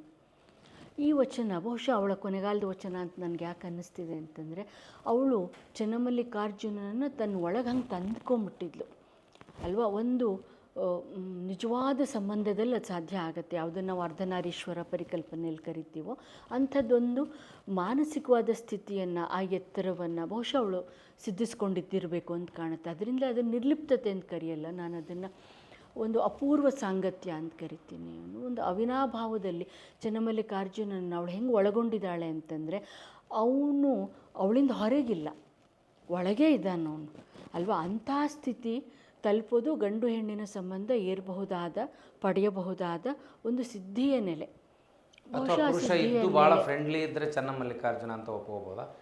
ಚನ್ನಮಲ್ಲಿಕಾರ್ಜುನ ಫ್ರೆಂಡ್ಲಿ ಅಂದರೆ ಒಬ್ಬ ಸಖ ಗಂಡ ಅಲ್ಲ ಸಖ ಇದ್ರೆ ಚನ್ನಮಲ್ಲಿಕಾರ್ಜುನ ಹಾಗಿರ್ಬೇಕು, ನೋ ಗಂಡ ಇದ್ರೂ ಚನ್ನಮಲ್ಲಿಕಾರ್ಜುನನ ಸಖ ಅಂದರೆ ಅವನಲ್ಲಿ ಇದ್ದ ಸಖನ ಗುಣಗಳಿದ್ದರೆ ಅವನ ಗಂಡ ಅಂತ ಕರಿಬಹುದು. ನೀವು ಒಂದನ್ನು ಲೋಕದ ಗಂಡ ಅಂದರೆ ಯಾರಿಲ್ಲಿ? ಲೋಕದ ಗಂಡ ಅಂದರೆ ಟಿಪಿಕಲ್ ಗಂಡಸರು, ಯಾರಿಗೆ ಹೆಂಡತಿಯನ್ನು ಸಖಿಯಾಗಿ ನೋಡೋಕ್ಕಾಗಲ್ವೋ ಅಂಥವ್ರು. ಇವಾಗ ನೋಡಿ, ಆಂಡಾಳು, ಲಲ್ಲೇಶ್ವರಿ, ಮೀರಾ, ಅಕ್ಕ, ಜಹೀನಾಬಾಯಿ, ಬಹೀನಾಬಾಯಿ, ನೀವು ಕಾರಿಕಾಲಮ್ಮೆ ಯಾರನ್ನು ಬೇಕಾದರೂ ನೋಡಿ, ಅವರು ಎಲ್ಲರೂ ಕಲ್ಪಿಸ್ಕೊಂಡಿದ್ದು ಒಬ್ಬ ಸಖನನ್ನು. ಆ ಸಖ ಎಂಥವನಂದರೆ ಹೆಣ್ಣನ್ನು ಒಬ್ಬ ವ್ಯಕ್ತಿಯಾಗಿ ಗ್ರಹಿಸಬಲ್ಲವನು, ಒಂದು ವ್ಯಕ್ತಿತ್ವವಾಗಿ ಅವಳಿಗೆ ಗೌರವ ಕೊಡಬಲ್ಲವನು, ಒಂದು ಸಖ್ಯ ಕೊಡಬಹುದಾದ ಎಲ್ಲ ಪ್ರೀತಿಯನ್ನು, ವಿಶ್ವಾಸವನ್ನು, ನಂಬಿಕೆಯನ್ನು ಎಲ್ಲವನ್ನೂ ಕೊಡಬಲ್ಲಂಥವನು. ಬರೀ ಗಂಡು ಹೆಣ್ಣಿನ ಸಂಬಂಧ ಈ ಗಂಡಾಳಿಕೆಯಲ್ಲಿ ಗಂಡು ಪಡೆಯೋದಕ್ಕೆ ಮಾತ್ರ ಅಂತ, ಹೆಣ್ಣು ಕೊಡೋದಕ್ಕೆ ಮಾತ್ರ ಅಂತ. ಆದರೆ ಸಖ್ಯ ನನಗೆ ಏನೇನು ಹೇಳುತ್ತೆ, ಕೊಡುವುದೇನು ಕೊಂಬುದೇನು ಒಲವು ಸ್ನೇಹ ಪ್ರೀತಿ. ಸೊ ಅಕ್ಕನ ಚನ್ನಮಲ್ಲಿಕಾರ್ಜುನನ ಜೊತೆಗಿನ ಸಂಬಂಧ ಇದೆಯಲ್ಲ, ಅಂತಿಮವಾಗಿ ಅದಿದು, ಕೊಡುವುದೇನು ಕೊಂಬುದೇನು. ನನಗೆ ತುಂಬ ಯಾವಾಗಲೂ ಆಸೆ ಆಗೋದು ಏನಂದರೆ, ಅಕ್ಕ ತಾನು ಬದಲಾಗೋದ್ರ ಜೊತೆಗೆ ಆ ಗಂಡನ್ನು ಬದಲಾಯಿಸೋದಕ್ಕೆ ಬೇಕಾಗಿರುವ ಎಷ್ಟು ದಾರಿಗಳನ್ನು ತೆಗೆದಿದ್ದಾಳಲ್ಲ. Created ideal man as per her wish ಆಕೆಯ ಆಶಯದಂತೆ ಆದರ್ಶ ಪುರುಷ ಹಿಂಗಿರಲಿ ಅಂತ ಒಂದು ಸಿದ್ಧ ಮಾದರಿಯನ್ನು ಅಕ್ಕ ಗಂಡಸರಿಗೆ ಕೊಟ್ಟು ಹೋಗಿರ್ಬೋದು. ನನಗನ್ಸುತ್ತೆ ಗಂಡು ನಡಿಬೇಕಾದ ಅರಿವಿನ ದಾರಿಯನ್ನು ಅಕ್ಕ ಕಟ್ಕೊಟ್ಲು ಅಲ್ಲಿ ಅಂತ.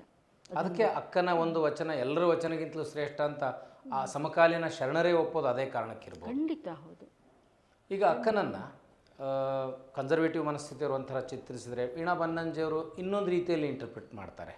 ಅಂದರೆ ಸೈಕಾಲಜಿಕಲ್ ಆಸ್ಪೆಕ್ಟು, ಸೋಷಿಯಲ್ ಆಸ್ಪೆಕ್ಟ್ನಲ್ಲಿ ಯಾವ ಮಾರ್ಗವನ್ನು ನಾವು ಒಪ್ಕೋಬೇಕು ಅಥವಾ ಈ ಥರದ ಯುವತಿಯರು ಒಪ್ಕೋಬೇಕು? ನನಗೆ ವೀಣಾ ಬನ್ನಂಜಿಯವರ ಪ್ರಯತ್ನ ಮೇಲ್ತೋರಿಕೆಯದ್ದು ಅಂತ ಅನಿಸುತ್ತೆ. ಅಂದರೆ ಒಳಗಿನಿಂದ ಅಕ್ಕನನ್ನು ಅರ್ಥ ಮಾಡಿಕೊಂಡು ಅವಳ ಜೊತೆಲಿ ಅನುಸಂಧಾನ ನಡೆಸಿದ ಒಂದು ಕೃತಿ ಅಂತ ನಮ್ಮ ನೆಲೆಯೊಳಗೆ ಅಕ್ಕನನ್ನು ನೋಡ್ತಾ ಅವ್ರ ನೆಲೆಯೊಳಗೆ ಅಕ್ಕನ ನೋಡ್ತಾ ಅಂತ ಅನಿಸುತ್ತೆ ನನಗೆ. ಬಿಕಾಸ್ ಅದು ಒಳಗಿನಿಂದ ಅಕ್ಕನನ್ನು ಸಾಕ್ಷಾತ್ಕರಿಸ್ಕೊಳ್ಳುವ ಒಂದು ಪ್ರಯತ್ನ ಅಂತ ನನಗನ್ಸಿಲ್ಲ ಅದು.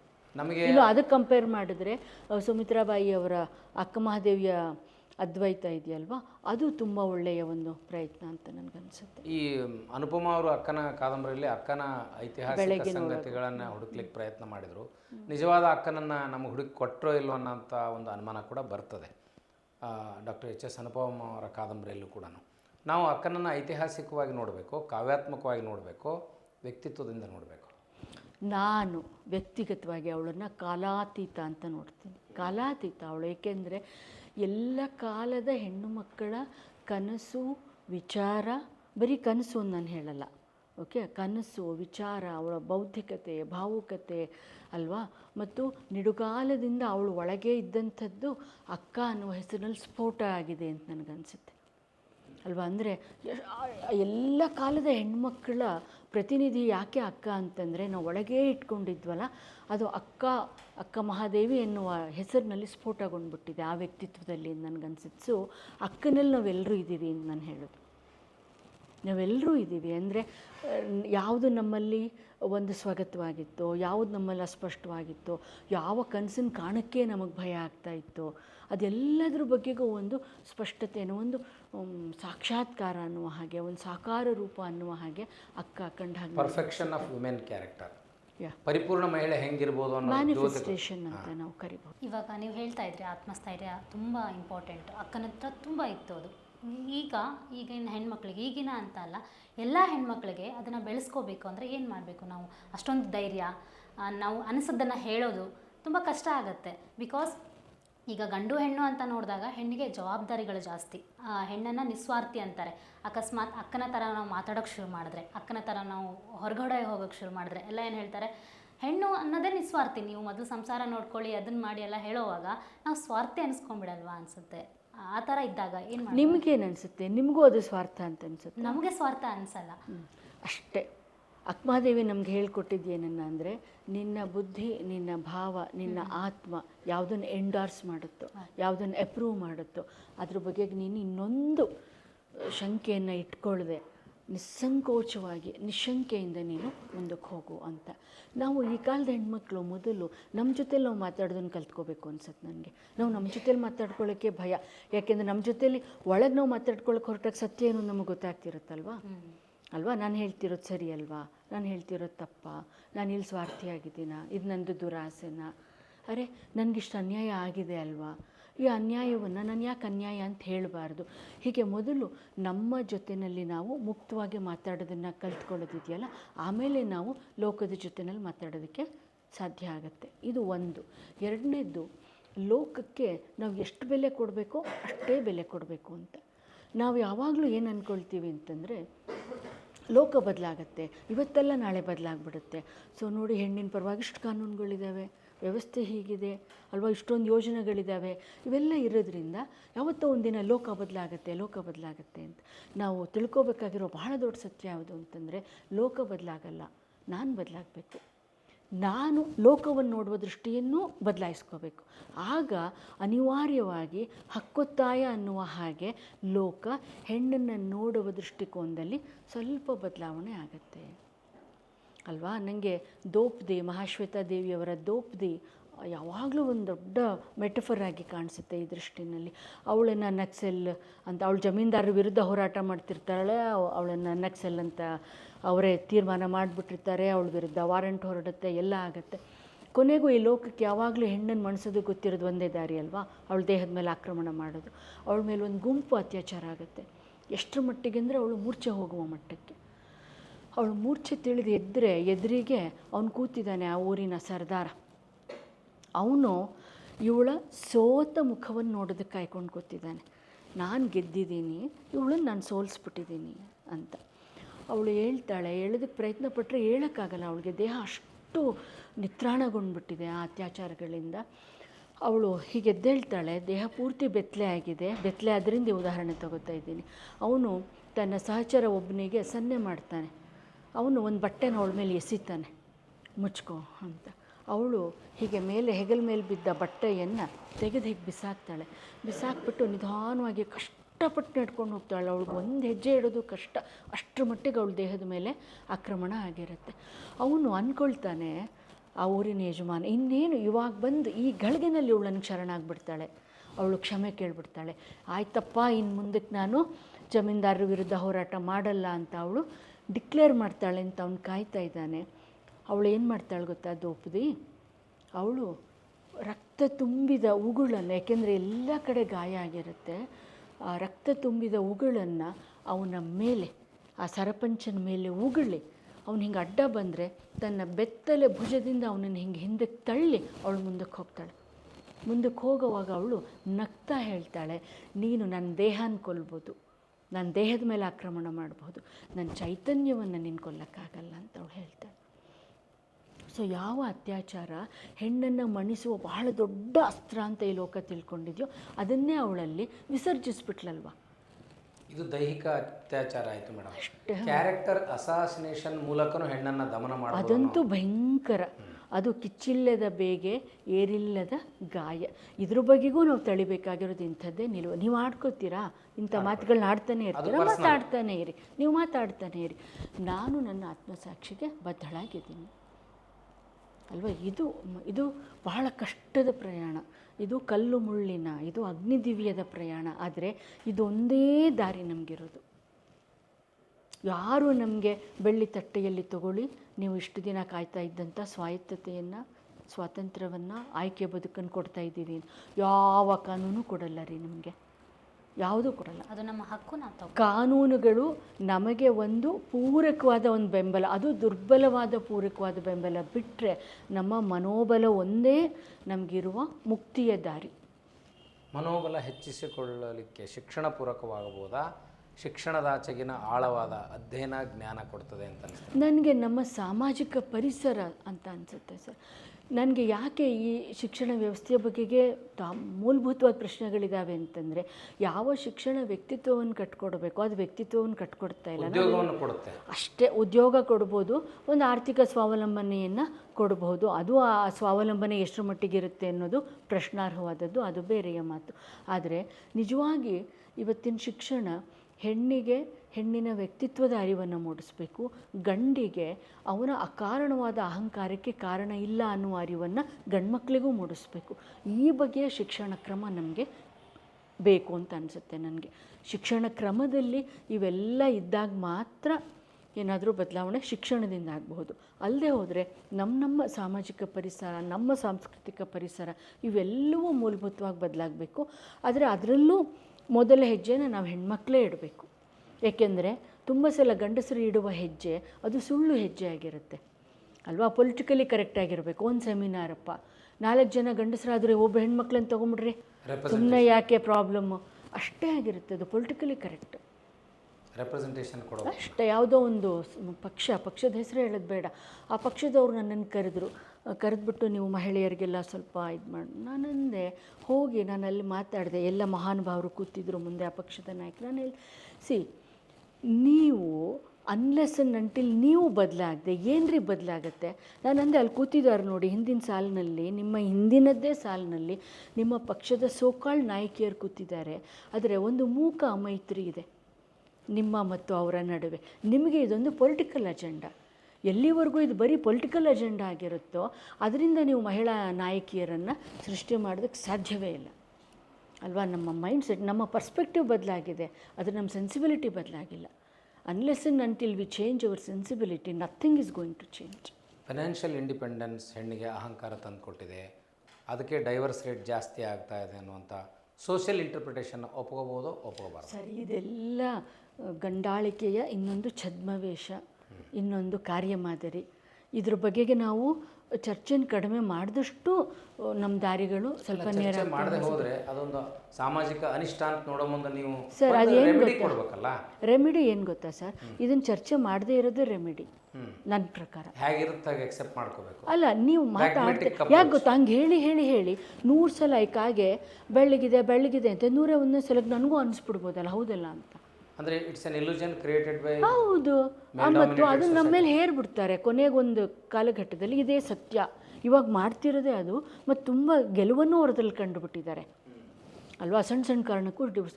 ಅದಿಲ್ಲ ಅಂತ ನಾನು ಹೇಳ್ತಾ ಇಲ್ಲ, ಆದರೆ ನೀವು ಅದನ್ನು ದೊಡ್ಡದು ಮಾಡೋದು ಬೇಡ ಅಂತ ಯಾಕೆ ಹೇಳ್ತಾ ಇದ್ದೀನಿ? ಅಹಂಕಾರ ಅಂತ ನಾನು ಹೇಳ್ತಾ ಇಲ್ಲ. ಯಾವ ಹೆಣ್ಣಿನ ಸ್ವಪ್ರಜ್ಞೆ ಹೆಚ್ಚಾಗಿದೆಯೋ ಅದು ನಿಮ್ಗೆ ಅಹಂಕಾರವಾಗಿ ಕಾಣುತ್ತೆ ಗಂಡಸರಿಗೆ ಅಲ್ವಾ. ಒಂದು ಎರಡನೇದ್ದು, ಒಂದು ಟ್ರಾನ್ಸಿಷನ್ ಪೀರಿಯಡ್ನಲ್ಲಿ ಈ ಬಗೆಯ ಕೆಲವು ಅನಾಹುತಗಳಾಗ್ತಾ ಇರುತ್ತೆ. ಅಂದರೆ ಈ ಡಿವೋರ್ಸ್ ರೇಟ್ ಹೆಚ್ಚಾಗಿರೋದನ್ನು ನಾನು ಒಳ್ಳೆ ಬೆಳವಣಿಗೆ ನಾನು ಏನು ಕರಿತಾ ಇಲ್ಲ, ಆದರೆ ಇದು ಅನಿವಾರ್ಯ. ಯಾಕೆ ಅಂತಂದರೆ ನಮಗೂ ಒಂದು ಮೆಚುರಿಟಿ ಅಥವಾ ಗಂಡಸಿಗೊಂದು ಮೆಚುರಿಟಿ ಇವೆಲ್ಲ ಬರಬೇಕಲ್ವಾ. ಅದು ಬರಬೇಕು ಅನ್ನೋವಾಗ ಇದೊಂದು ಹಿಂಗೆ ಪೀಕಿಗೆ ಹೋಗಿ ಅದೊಂಚೂರು ಕೆಳಗೆ ಇಳಿಯುತ್ತೆ. ಆಮೇಲೆ ಅದರಿಂದ ಅಲ್ಲಿವರೆಗೂ ನಾವು ಸಂಯಮದಲ್ಲಿ ಇರಬೇಕು ಅಂತ ನನಗನ್ಸುತ್ತೆ. ಇವತ್ತು ಸಾಹಿತ್ಯದ ಸಂದರ್ಭದಲ್ಲಿ ವೆಸ್ಟರ್ನ್ ಇನ್ಫ್ಲುಯೆನ್ಸ್ ಇದೆ, ವಚನಗಳು, ವಚನಕಾರ್ತಿಯರ ಪ್ರಭಾವ ಇದೆ. ಹಾಗಿದ್ದಾಗ ಅಭಿವ್ಯಕ್ತಿ ಭಾಳ ಪೊಳ್ಳಾಗಿರಲಿಕ್ಕೆ, ಸೂಪರ್ಫಿಷಿಯಲ್ ಆಗಿರಲಿಕ್ಕೆ ಕನ್ನಡದ ಸಾಹಿತ್ಯ ಸಂದರ್ಭದಲ್ಲಿ ಕಾರಣ ಏನಿರ್ಬೋದು? ಅಷ್ಟು ಗಟ್ಟಿಯಾದದ್ದು ಒಂದು ಕಡೆ ಬರ್ತಾ ಇದೆ, ಗಟ್ಟಿಯಾದದ್ದು ಬಂದರೂ ಕೂಡ not at the expected level. Feminism ಬಗ್ಗೆ ಅದು ಏನು ಗೊತ್ತಾ ಸರ್, ಈಗ ದಲಿತ ಸಾಹಿತ್ಯದ ಬಗ್ಗೆಗೂ ಇಂಥ ಆರೋಪಗಳು ಬಂದಿತ್ತು ಆಯಿತಾ. ಅಂದರೆ ಅದು ಘೋಷಣೆಗಳಾಗಿದೆ, ಅದು ಹೇಳಿಕೆಗಳಾಗಿದೆ ಅಂತ. ನಮಗೆ ಬಾಯಿ ತೆಗಿಯೋಕ್ಕೆ ಅವಕಾಶ ಇಲ್ಲದೆ ಇದ್ದಾಗ, ಅವಕಾಶ ಸಿಕ್ಕಿರೋ ಹೊತ್ತಿನಲ್ಲಿ ಕೆಲವು ಇಂಥವೆಲ್ಲ ಇರ್ತವೆ. ನೀವು ಆಮೇಲೆ ಅದನ್ನು ಸಾಹಿತ್ಯದ ಮಾನದಂಡಗಳನ್ನ ಇಟ್ಕೊಂಡು ಚರ್ಚೆ ಮಾಡಿ, ಆಮೇಲೆ ಅದನ್ನು ಫೇಲೇ ಮಾಡಿ, ನಪಾಸ್ ಮಾಡಿ, ನನಗೇನು ಅದು ಪ್ರಾಬ್ಲಮ್ ಇಲ್ಲ. ಆದರೆ ಸದ್ಯಕ್ಕೆ ಅದು ಪೊಳ್ಳಿರೋದು ಎಲ್ಲರ ಮಟ್ಟಿಗೂ ನಿಜ, ಗಂಡಸರ ಮಟ್ಟಿಗೆ ನಿಜ, ದಲಿತರ ಮಟ್ಟಿಗೆ ನಿಜ, ಮಹಿಳೆಯರ ಮಟ್ಟಿಗೂ ನಿಜ. ಅದನ್ನು ನಾವು ಹೆಣ್ಮಕ್ಳ ಮಟ್ಟಿಗೆ ಸ್ಪೆಸಿಫೈ ಮಾಡಿ ನೋಡಬೇಕಾದ ಅಗತ್ಯ ಇದೆ ನನಗನ್ಸಲ್ಲ. ಒಂದು. ಎರಡನೇದ್ದು, ಖರೆ ಅಂದರೆ ಇವತ್ತಿನ ಮಟ್ಟಿಗೆ ಒಳ್ಳೆ ಬರವಣಿಗೆ ಬರ್ತಿರೋದೇ ಮಹಿಳೆಯರಿಂದ. ಅಂದರೆ ಅಲ್ಲಿ ವಿಮರ್ಶಕರು ಸರಿಯಾಗಿ ಗುರುತಿಸದೇ ಇರುವ ಕೊರತೆ ಇದೆಯಾ, ಅಥವಾ ನಿಮ್ಮಂಥ ವಿಮರ್ಶಕರು ಯಾವ ರೀತಿ ಅದಕ್ಕೆ ಮಾರ್ಗದರ್ಶನ ಮಾಡ್ಬೋದು? ನಾವು ಯಾವಾಗಲೂ ಅಲ್ಲಿನೂ ಮೇಲ್ ಡಾಮಿನೇಷನ್ ಇದೆಯಾ ವಿಮರ್ಶೆಯಲ್ಲಿ? ಮೇಲ್ ಡಾಮಿನೇಷನ್, ಮೇಲ್ ಪಾಲಿಟಿಕ್ಸ್, ಜೆಂಡರ್ ಬಯಾಸ್ ಎಲ್ಲನೂ ಇದೆ. ಕ್ಯಾಸ್ಟ್ ಸಿಸ್ಟಮ್ ಅಫ್ಕೋರ್ಸ್ ಖಂಡಿತ ಇದೆ ಸರ್. ನಾನೇ ಮೇಲ್ಜಾತಿಯವಳು ಆಗಿಲ್ಲದೆ ಇದ್ದಿದ್ದರೆ ನನಗೆ ಇಷ್ಟು ಇದು ಸಿಕ್ತಿತ್ತು. I have my own doubts. ಮೇಲ್ಜಾತಿ ಅನ್ನುವಂಥ ಇಂಟರ್ಪ್ರಿಟೇಷನ್ ಕೂಡ ಅದರ ರಿಲೇಟಿವಿಟಿನೇ, ಸಾಪೇಕ್ಷತೆನೇ. ಯಾರು ಮೇಲ್ಜಾತಿ ಅಂತೀರಿ? ಲಿಂಗಾಯತನ ಮೇಲೆ ಅಲ್ಲ, ಹೆಣ್ಣಿನಷ್ಟು ಕೆಳಜಾತಿಯವ್ರು ಇನ್ಯಾರೂ ಇಲ್ಲ, ಅದು ಬೇರೆ ವಿಷಯ. ಆದರೆ ಸಾಮಾಜಿಕವಾಗಿ ಹಾಗೊಂದು ಜಾತಿ ಹಿನ್ನೆಲೆಯಿಂದ ಬಂದಿದ್ದರಿಂದ ನನಗಿಷ್ಟು ಸಿಗ್ತಾ I don't know but I have my own doubts. ಈ ಪ್ರಶ್ನೆ ನಾನು ಯಾವಾಗಲೂ ಮನಸ್ಸಲ್ಲಿ ಇಟ್ಕೊಂಡಿರ್ತೀನಿ. ಯಾಕೆ ಅಂತಂದರೆ ಇಂಥ ಪ್ರಶ್ನೆಗಳನ್ನು, ಅಪ್ರಿಯವಾದ ಪ್ರಶ್ನೆಗಳನ್ನ ನಾವು ಇಟ್ಕೊಳ್ಳದೆ ಹೋದರೆ ನಮಗೊಂದು ವಿವೇಕ, ಒಂದು ಎಚ್ಚರ ಅಥವಾ ವಾಸ್ತವವನ್ನು ಗ್ರಹಿಸೋದಕ್ಕೆ ನಮ್ಗೆ ತೊಂದರೆಗಳಾಗಬಾರ್ದು ಅಂತ ನಾನು ಒಬ್ಬ ಬರಹಗಾರನಾಗಿ ನಿಮಗೆ ಕೇಳೋ ಪ್ರಶ್ನೆ ಮೇಡಮ್, ಗಂಡಿನ ಆಸರೆ ಇಲ್ಲದೆ, ಗಂಡಿನ ಸಹಾಯ ಇಲ್ಲದೆ ನಾನು ಬದುಕಬಲ್ಲೆ ಅನ್ನುವಂಥ ಆತ್ಮವಿಶ್ವಾಸಕ್ಕೆ, ಅಥವಾ ಅದು ಸಾಮಾಜಿಕ ಅಪಚಾರ ಅನ್ನದೇ ವ್ಯಕ್ತಿ ಇಂಡಿಪೆಂಡೆಂಟಾಗಿ ಬದುಕಲಿಕ್ಕೆ ಹೆಣ್ಣು ಯಾವ್ಯಾವ ಮಾದರಿಗಳನ್ನು ರೂಪಿಸಿಕೊಳ್ಬೇಕು without caring the social structure or social decisions? ಅದರ ಒಂದೇ ಉತ್ತರ ಸರ್, ನಾವು ಕೇರ್ ಮಾಡಬಾರ್ದು. ಕೇರ್ ಮಾಡದೆ ನಾವು ನಮ್ಮ ದಾರಿಯಲ್ಲಿ ನಾವು ನಡೀತಾ ಹೋಗಬೇಕು. ಒಂದು ಸತ್ಯ ಏನು ಅಂದರೆ, ಇಷ್ಟು ನನ್ನ ಅನುಭವದಲ್ಲಿ ನಾನು ಹೇಳೋದು, ತುಂಬ ಜನ ಹೆಣ್ಮಕ್ಳಿಗೆ ಅವ್ರ ಗಂಡಂದ್ರ ಬಗ್ಗೆ ಒಂದು ಅನುಕಂಪ ಇರುತ್ತೆ. ಅಂದರೆ ಆ ಅನುಕಂಪದ ಮೂಲ ಯಾವುದು ಗೊತ್ತಾ? ಅವ್ರು ಇಲ್ಲದೆ ನಾವು ಬದುಕೋಕ್ಕಾಗಲ್ಲ ಅಂತಲ್ಲ, ನಾವಿಲ್ಲದೆ ಅವಾಗ ಬದುಕೋಕ್ಕಾಗಲ್ಲ ಅಂತ. ಒಂದು ಕುಟುಂಬದ ಸತ್ಯ ಅದೇ ಗೊತ್ತಿರುತ್ತೆ. ಕೆಲವು ಸಲ ಪ್ರಜ್ಞಾಪೂರ್ವಕವಾಗಿ ಅದನ್ನು ಪಕ್ಕಕ್ಕೆ ಇಡ್ತಾರೆ, ಇನ್ನು ಕೆಲವು ಸಲ ಅಪ್ರಜ್ಞಾಪೂರ್ವಕವಾಗಿ they are not aware of its, but most of the times they are aware of it. ಆದರೆ ಈ ಲೋಕ ಕೊಟ್ಟಿರುವ ಒಂದು, ನಾನು ಅದನ್ನೇ ಅಕಾರಣವಾದ ಅಧಿಕಾರ ಕೇಂದ್ರ ಅಂತ ಕರೆಯೋದು. ಅಧಿಕಾರ ಕೇಂದ್ರದಲ್ಲಿ ಕೂತ್ಕೊಂಡು ಅವ್ರು ರಾರಾಜಿಸ್ತಾ ಇರ್ತಾರೆ ಅಷ್ಟೇ. ಆದರೆ ಅವ್ರಿಗೆ ಗೊತ್ತಿರುತ್ತೆ ನಾನು ತುಂಬ ದುರ್ಬಲ ಅಂತ. ಐ ಕ್ಯಾನ್ ಸರ್ವೈವ್ ವಿದೌಟ್ ಹರ್ ಅನ್ನೋದು ಅವ್ರಿಗೆ ಗೊತ್ತಿರುತ್ತೆ. ಅದು ನಮ್ಮ ಪ್ರಶ್ನೆ ಅಷ್ಟೇ, ನೀವು ನಮ್ಮ ಶಕ್ತಿಯನ್ನು ಬಲ್ಲಿರಿ, ನಮ್ಮದನ್ನೆಲ್ಲ ನೀವು ಪಡ್ಕೊಳ್ತಾನೂ ಇದ್ದೀರಿ. ಅದಕ್ಕೊಂದು ಸಾಮಾಜಿಕವಾದ, ಸಾಂಸ್ಕೃತಿಕವಾದ, ರಾಜಕೀಯವಾದ ಅಧಿಕೃತತೆಯನ್ನು ಕೊಡಿ. ಮೇಡಮ್, ವೆಸ್ಟರ್ನ್ ಕಲ್ಚರ್ ನಮ್ಮ ಮೇಲೆ ತುಂಬ ಪ್ರಭಾವ ಆಗ್ತಿದೆ ಅಂತ ಅನ್ಸೋದೇನೋ ಆಗ್ತಾ ಇದೆ. ಸೊ ಇದ್ರ ಬಗ್ಗೆ ಹೇಳೋದಾದರೆ ಏನು ಹೇಳ್ತೀರಾ? ಈ ಜಾಗತೀಕರಣದ ಸಂದರ್ಭದಲ್ಲಿ ಆ ಪ್ರಭಾವ ಅನ್ನೋದು ಹೇಗಾಗಿದೆ ಅಂತಂದರೆ, ಅದನ್ನು ಬರೀ ವೆಸ್ಟರ್ನ್ ಅನ್ನೋದಕ್ಕಿಂತ ಒಟ್ಟು ಜಾಗತೀಕರಣದ ಪ್ರಭಾವ ನಮ್ಮ ಮೇಲೆ ಅಗತ್ಯಕ್ಕಿಂತ ಹೆಚ್ಚಾಗ್ಬಿಟ್ಟಿದೆ. ಮತ್ತು ಅದು ನಮ್ಮ ಜೀವನ ಕ್ರಮವನ್ನು, ನಮ್ಮ ವ್ಯಕ್ತಿತ್ವವನ್ನು, ನಮ್ಮ ಆಲೋಚನಾ ಕ್ರಮವನ್ನು ಎಲ್ಲವನ್ನೂ ಅದು ಆಕ್ರಮಣ ಮಾಡ್ತಾ ಇದೆ ಅಂತ ನಮ್ಗೆ ಅನ್ನಿಸ್ತಾ ಇದೆಯಲ್ವಾ. ಅದರಿಂದ ಹೊರಗೆ ಬರಲೇಬೇಕು. ಅದ್ರ ಹೊರಗೆ ಬರೋದು ಹೇಗೆ ಅನ್ನೋದೊಂದು ದೊಡ್ಡ ಪ್ರಶ್ನೆ ಇದೆ ನಮ್ಮಲ್ಲಿ. ಅದು ಯಾಕೆ ಭಾಳ ಸಂಕೀರ್ಣವಾದ ಪ್ರಶ್ನೆ ಅಂದರೆ, ಇದನ್ನು ಹೇಳ್ತಿದ್ದ ಹಾಗೇನೇ ಭಾರತೀಯ ಸಂಸ್ಕೃತಿ ಅಂತ ಒಂದು ಶುರು ಮಾಡಿಬಿಡ್ತಾರೆ. ಆದರೆ ಆ ಭಾರತೀಯ ಸಂಸ್ಕೃತಿ ಅನ್ನೋದು ಯಾವುದು ಅಲ್ವಾ? ಇವಾಗ ಉದಾಹರಣೆಗೆ ಕನ್ನಡಕ್ಕೆ ಕನ್ನಡದೇ ಅದೊಂದು ಮೀಮಾಂಸೆ ಇದೆಯಾ, ಒಂದು ಲೋಕದೃಷ್ಟಿ ಇದೆಯಾ? ನನ್ನನ್ನು ಯಾರಾದರೂ ಕೇಳಿದರೆ ನಾನು ಹೇಳ್ತೀನಿ, ಕೊನೆ ಪಕ್ಷ ಒಂದು ಆದರ್ಶ ಇತ್ತು ನಮಗೆ, ಒಂದು ಮಾದರಿ. ಯಾವುದು ಇಟ್ಕೊಂಡಿದ್ವಿ ನಾವು ಅಂದರೆ, ನೆರೆ ಸೈರಿಸಲಾರ್ಪೊಡೆ ಪರ ವಿಚಾರಮುಮಂ ಪರಧರ್ಮಮುಮಂ ಕಸವೀಂ ಕಸವರಮೀಂ ಅಂತ. ಅಂದರೆ ನಿಜವಾದ ಸಂಪತ್ತು ಯಾವುದು ಅಂದರೆ, ಬೇರೆಯವ್ರ ವಿಚಾರಗಳನ್ನು, ಬೇರೆಯವ್ರ ಧರ್ಮಗಳನ್ನು ನಮಗೆ ಗೌರವಿಸೋಕ್ಕಾಗದೇ ಇದ್ರೆ ಅಡ್ಡಿಲ್ಲ, ಕೊನೆ ಪಕ್ಷ ಸಹಿಸ್ಕೋಬೇಕು ಅಂತ. ಅಂದರೆ ಯಾವ ಜನಸಮುದಾಯಕ್ಕೆ ಇದು ಒಂದು ಆದರ್ಶವಾಗಿರುತ್ತೋ, ಒಂದು ಮಾದರಿಯಾಗಿರುತ್ತೋ, ಅದು ಬಹಳ ನಾಗರಿಕವಾದ ಒಂದು ಸಮುದಾಯ ಆಗುತ್ತೆ. ನಾವು ಅದನ್ನು ರೀಚ್ ಆಗಿಬಿಟ್ಟಿದ್ವಿ ಯಾವುದೋ ಒಂದು ಕಾಲಘಟ್ಟದಲ್ಲಿ ಅಂತ ನಾನು ಅಂದ್ಕೊಂಡಿಲ್ಲ, ಆದರೆ ಕೊನೆ ಪಕ್ಷ ಅದು ನಮ್ಮ ಗುರಿಯಾಗಿತ್ತು. ಆದರೆ ಇವತ್ತು ಒಂದು ವಿಚಾರಹೀನತೆ ತುಂಬ ಕಾಣಿಸ್ತಾ ಇರುತ್ತಲ್ವ ನಮಗೆ. ಅಂದರೆ ಎಷ್ಟರ ಮಟ್ಟಿಗೆ ನಾವು ಹೊರ ಬದುಕಿಗೆ ನಾವು ಕೊಟ್ಕೊಂಡ್ಬಿಟ್ಟಿದ್ದೀವಿ ಅಂತಂದರೆ, ಪ್ರತಿನಿತ್ಯ ನಾನು ವಿದ್ಯಾರ್ಥಿನಿಯರ ಜೊತೆಲಿ ಒಡನಾಡೋದ್ರಿಂದ ನನಗನ್ಸೋದು, ಅವ್ರಿಗೆ ಅವರ ಬರ್ತ್ಡೇ ಅಂತಂದರೆ ಒಂದು ಪಿಜ್ಜಾ ಬೇಕು, ಪಿಜ್ಜಾ ಹಟ್ಟಲ್ಲಿ ಅದನ್ನು ಮಾಡ್ಕೋಬೇಕು, ಬರ್ಗರು. ಆಮೇಲೆ ನಾನು ಕೇಳಿದೆ ನನ್ನ ಸ್ಟೂಡೆಂಟ್ಸ್ನ, ನಿಮ್ಗೆ ಎಷ್ಟು ಜನಕ್ಕೆ ನಿಜವಾಗಿ ಪಿಜ್ಜಾ ಇಷ್ಟ ಆಗುತ್ತೆ ಹೇಳಿ ಅಂತ. ತುಂಬ ಜನಕ್ಕೆ ಅದು ಇಷ್ಟನೇ ಆಗಲ್ಲ ಅಲ್ವಾ. ಅಂದರೆ ಇದೊಂದು ಸಣ್ಣ ಉದಾಹರಣೆ ಅಷ್ಟೇ. ಅಂಥದ್ದು 100 ಇರುತ್ತೆ ನಮ್ಮ ನಡುವಿನಲ್ಲಿ ಅಲ್ವಾ. ನಾವು ಯಾವಾಗಲೂ ಏನು ಅಂದ್ಕೊಳ್ತಿದ್ವಿ ಅಂತಂದರೆ, ನಾವು ಮೇಲ್ಮುಖವಾಗಿ ಚಲಿಸ್ತಾ ಇರ್ತೀವಿ ಅಂತ. ಆದರೆ ಇವತ್ತಿನ ಸಂದರ್ಭ ಹೇಗಿದೆ ಅಂದರೆ, ನಾವು ಮೂಲಮುಖಿ ಆಗಬೇಕು ಅಂತ ಅಲ್ವಾ. ಮೂಲಮುಖಿ ಆಗಬೇಕು ಅಂತಂದರೆ ಯಾವುದು ನಮ್ಮ ನಿಜವಾದ ಬದುಕಿನ ಕ್ರಮವೋ ಅದಕ್ಕೆ ನಾವು ಹೊರಳಬೇಕು ಅಂತ ಅನಿಸುತ್ತೆ ನನಗೆ. ಹಾಗೆ ಹೊರಳಬೇಕು ಅಂತ ಅಂದಾಗ ನಾವು ಸಂಪ್ರದಾಯವಾದಿಗಳಾಗಬೇಕು ಅಂತ ನಾನು ಹೇಳ್ತಾ ಇಲ್ಲ, ಖಂಡಿತವಾಗಿಯೂ ಅಲ್ಲ. ನಾವು ಮುಕ್ತ ಮನಸ್ಸಿನವರಾಗಿಯೂ ಇರಬೇಕು, ಆಧುನಿಕರಾಗಿಯೂ ಇರಬೇಕು, ಪ್ರಗತಿಪರರಾಗಿಯೂ ಇರಬೇಕು ಅಲ್ವಾ. ಸಾಮಾಜಿಕ ನ್ಯಾಯದಲ್ಲಿ ನಮಗೆ ನಂಬಿಕೆ ಇರಬೇಕು ಅಲ್ವಾ. ಆ ಎಲ್ಲ ದೃಷ್ಟಿಯಿಂದ ನಾವು ನಮ್ಮ ಇಡೀ ಇದನ್ನು ರಿವಿಸಿಟ್ ಮಾಡ್ಕೋಬೇಕು ಅಂತ ಅನಿಸುತ್ತೆ ನನಗೆ ಅಲ್ವಾ. ಇವಾಗ ನಮ್ಮಲ್ಲಿ ಎತ್ನಿಕ್ ಡೇ ಅಂತೆಲ್ಲ ಮಕ್ಕಳು ಮಾಡ್ತಿರ್ತಾರೆ.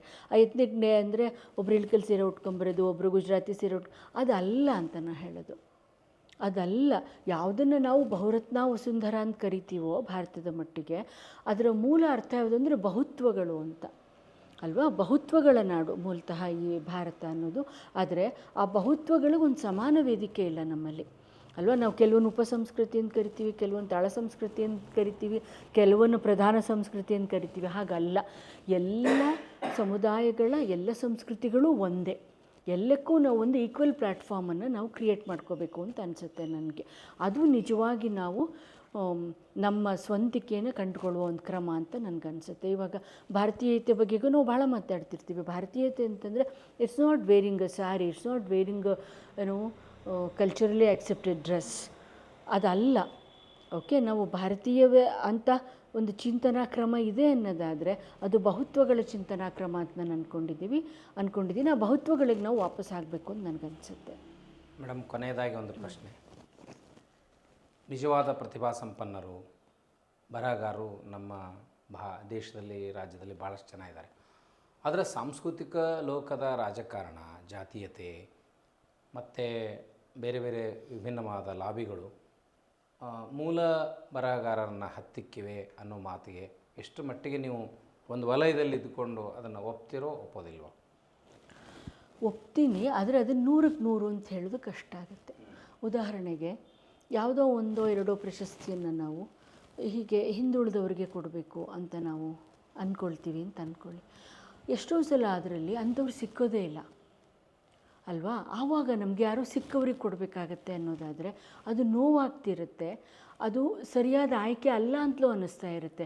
ಆದರೆ ಅದೇ ಹೊತ್ತಿಗೆ ನಾವು ಸಾಮಾಜಿಕದ ನ್ಯಾಯದ ಪರವಾಗಿ ಮಾತಾಡ್ತಾನೆ ಇರ್ತೀವಿ ಅನ್ನೋದಾದರೆ ಏನು ಮಾಡೋಕ್ಕಾಗತ್ತೆ ಅಂತ ನಾವು ಅಂದ್ಕೊಳ್ತೀವಿ. ನಾವು ಯಾವಾಗಲೂ ಏನು ಅಂದ್ಕೊಳ್ತೀವಿ, ಯಾವುದೇ ಕ್ಷೇತ್ರದಲ್ಲಿರಲಿ ಅದರಲ್ಲಿರುವ ಅತ್ಯುತ್ತಮರನ್ನು ಆರಿಸ್ಕೋಬೇಕು ಅಂತ ನಾವು ಅಂದ್ಕೊಳ್ತೀವಿ. ಆದರೆ ಅತ್ಯುತ್ತಮರನ್ನು ಆರಿಸ್ಕೋಬೇಕು ಅನ್ನೋವಾಗ್ಲೂ ಇದೆಲ್ಲ ಡೈಮೆನ್ಷನ್ಸ್ ನೋಡಬೇಕಲ್ವಾ? ಅಂದರೆ ನಾವು ಪ್ರದೇಶವಾರು ನೋಡಬೇಕು, ಜಾತಿವಾರು ನೋಡಬೇಕು ಅಲ್ವಾ? ಇದನ್ನೆಲ್ಲ ನೋಡೋ ಹೊತ್ತಿನಲ್ಲಿ ಕೆಲವು ಸಲ ತಪ್ಪುಗಂಟುಗಳು ಆಗ್ತಾ ಇರ್ತವೆ. ಸಾಮಾಜಿಕ ನ್ಯಾಯದ ಕಾರಣವಾಗಿಯೂ ಅಲ್ಲ, ಅದು ಒಂದು ಗುಂಪುಗಾರಿಕೆ ಅಂತ ಅನಿಸೋಷ್ಟ್ರ ಮಟ್ಟಿಗೆ ನಿಜ ಅಲ್ಲ. ನಾನು ಸಾಮಾಜಿಕ ನ್ಯಾಯದ ಹೇಳ್ತಾ ಇದ್ದೀನಿ, ಇವಾಗ ಗುಂಪುಗಾರಿಕೆಗೆ ಬರ್ತೀನಿ. ಗುಂಪುಗಾರಿಕೆ ಹೆಂಗಿರುತ್ತೆ ಅಂತಂದರೆ, ಆ ಸಾಮಾಜಿಕ ನ್ಯಾಯದಲ್ಲೂ ಪ್ರತಿಭೆ ಇಲ್ಲದೇ ಇರೋರಿಗೆ ಕೊಡಬೇಕು ಅಂತ ಗುಂಪುಗಾರಿಕೆ ನಮ್ಮ ಮೇಲೆ ಒತ್ತಡ ತರ್ತಾ ಇರುತ್ತೆ. ಮತ್ತು ನನಗೆ ವೈಯಕ್ತಿಕವಾಗಿ ಅನಿಸೋದು ಇತ್ತೀಚೆಗೆ ಪ್ರಶಸ್ತಿಗಳು ಹೆಚ್ಚಾದವು ಅಂತ ಅನಿಸುತ್ತೆ ನನಗೆ. ಅಷ್ಟು ಬೇಕಾಗಿರಲಿಲ್ಲ ಒಂದು. ಎರಡನೇದ್ದು, ಇತ್ತೀಚೆಗೆ ಒಂದು ಓದು ಕಮ್ಮಿ ಆಗ್ತಿದೆ ಅಂತ ಅನಿಸುತ್ತೆ ನನಗೆ. ಅಂದರೆ ಯಾವ ಚರ್ಚೆಯ ಮೂಲಕ ನಾವು ಈ ಸಮುದಾಯವನ್ನು ಮುಂದಕ್ಕೆ ಕರ್ಕೊಂಡು ಹೋಗ್ಬೋದು ಅಂತ ಅಂದ್ಕೊಳ್ತೀವೋ ಇದಕ್ಕೆ ನಮಗೊಂದು ಓದಿನ ಹಿನ್ನೆಲೆ ಬೇಕು, ನಮ್ಮ ಪರಂಪರೆಯ ಒಂದು ತಿಳುವಳಿಕೆ ಇರಬೇಕು ಅಲ್ವಾ? ಮತ್ತು ಜಗತ್ತಿನ ಆಗುಹೋಗುಗಳ ಬಗ್ಗೆ ಒಂದು ಸಾಮಾನ್ಯವಾದ ತಿಳುವಳಿಕೆ ಇರಬೇಕು ಅನ್ನೋದಾದರೆ ಅದೆಲ್ಲ ನಿಧಾನವಾಗಿ ಕಮ್ಮಿ ಆಗ್ತಾ ನಾವು ಕೋಪಮಂಡೂಕಗಳಾಗ್ತಾ ಇದ್ದೀವ ಎಷ್ಟೋ ಸಂದರ್ಭಗಳಲ್ಲಿ ಅಂತ ನನಗೆ ಅನಿಸುತ್ತೆ. ಅಂದರೆ ಇಷ್ಟೇ ನೀರಿನಲ್ಲಿ ಬಾವಿನಲ್ಲಿ ಈಜಾಡ್ತಾ ನಾವು ಹೋಗ್ತಿದ್ದೀವ ಅಂತ ಅನಿಸುತ್ತೆ. ಆದರೆ ಸಾಂಸ್ಕೃತಿಕ ಸಾಹಿತ್ಯಿಕ ವಲಯಗಳಲ್ಲಿ ಇರುವಷ್ಟು ರಾಜಕಾರಣ ಬಹುಶಃ ರಾಜಕಾರಣದಲ್ಲೂ ಇಲ್ಲ ಅಂತ ನನಗನ್ಸುತ್ತೆ. ಇದು ಒಂದು ದುರಂತದ ಬೆಳವಣಿಗೆ ಅಂತಲೇ ನನಗನ್ಸುತ್ತೆ. ತಾವು ಇಷ್ಟೊತ್ತು ಅನೇಕ ವಿಷಯಗಳು 12ನೇ ಶತಮಾನದ ಅಕ್ಕನ ಆದಿಯಾಗಿ 21ನೇ ಶತಮಾನದ ಆಧುನಿಕ ವೈಭವೀಕರಣದ ಪಿಜ್ಜಾ ಸಂಸ್ಕೃತಿಯವರೆಗೆ ಒಂದು ಈ ಮಾತಿನ ಮೆರವಣಿಗೆಯಲ್ಲಿ ನಮ್ಮನ್ನು ಕರ್ಕೊಂಡು ಬಂದ್ರಿ. ಅದಕ್ಕಾಗಿ ಹಬ್ಬದ ದಿನ ನಿಮ್ಮ ಅಮೂಲ್ಯವಾದ ಸಮಯವನ್ನು ನಮ್ಮೊಂದಿಗೆ ಮಾತುಗಳಿದ್ದಕ್ಕೆ ಅನಂತ ಶರಣಾರ್ಥಿಗಳು. ನಮಸ್ಕಾರ. ಒಂದು ಅರ್ಥಪೂರ್ಣವಾದ ಚರ್ಚೆಗೆ ನನ್ನನ್ನು ಒಳಗೆ ಮಾಡಿಕೊಂಡ್ರಿ. ಇಂಥ ಒಂದು ಅವಕಾಶಕ್ಕಾಗಿ ನಾನು ತಂದೆ ಮಗಳು ಇಬ್ಬರಿಗೂ ಕೃತಜ್ಞರು. Thank you. ಆತ್ಮೇರೆ, ಮಾತುಕತೆಯ ಪಯಣವೇ ಹೀಗಿರ್ತದೆ. ಎಲ್ಲಿಂದಲೂ ಸಾಗಿ ಎಲ್ಲಿಗೆ ನಿಂತು ಏನನ್ನಾದರೂ ಒಂದು ಅರಿಯುವ ಪ್ರಯತ್ನದಲ್ಲಿ ಇಂದು ನಮಗೆ ಡಾಕ್ಟರ್ ಎಂ ಎಸ್ ಆಶಾದೇವಿಯವರು ಅಕ್ಕನನ್ನು ಕೇಂದ್ರವಾಗಿಟ್ಟುಕೊಂಡು ಆಧುನಿಕ ಮಹಿಳೆಯರ ಸವಾಲುಗಳ ಕುರಿತು ಅದಕ್ಕೊಂದು ಮಾರ್ಗವನ್ನು ತೋರಿಸುವ ಪ್ರಯತ್ನದಲ್ಲಿ ಯಶಸ್ವಿಯಾಗಿದ್ದಾರೆ. ಈ ಕಾರಣದಿಂದ ನಾನು ವಚನ ವಾಹಿನಿಯ ಪರವಾಗಿ ಅವರಿಗೆ ಅನಂತ ಶರಣುಗಳನ್ನು ಸಲ್ಲಿಸ್ತೇನೆ. ನಮಸ್ಕಾರ. ಶರಣಾರ್ಥಿ.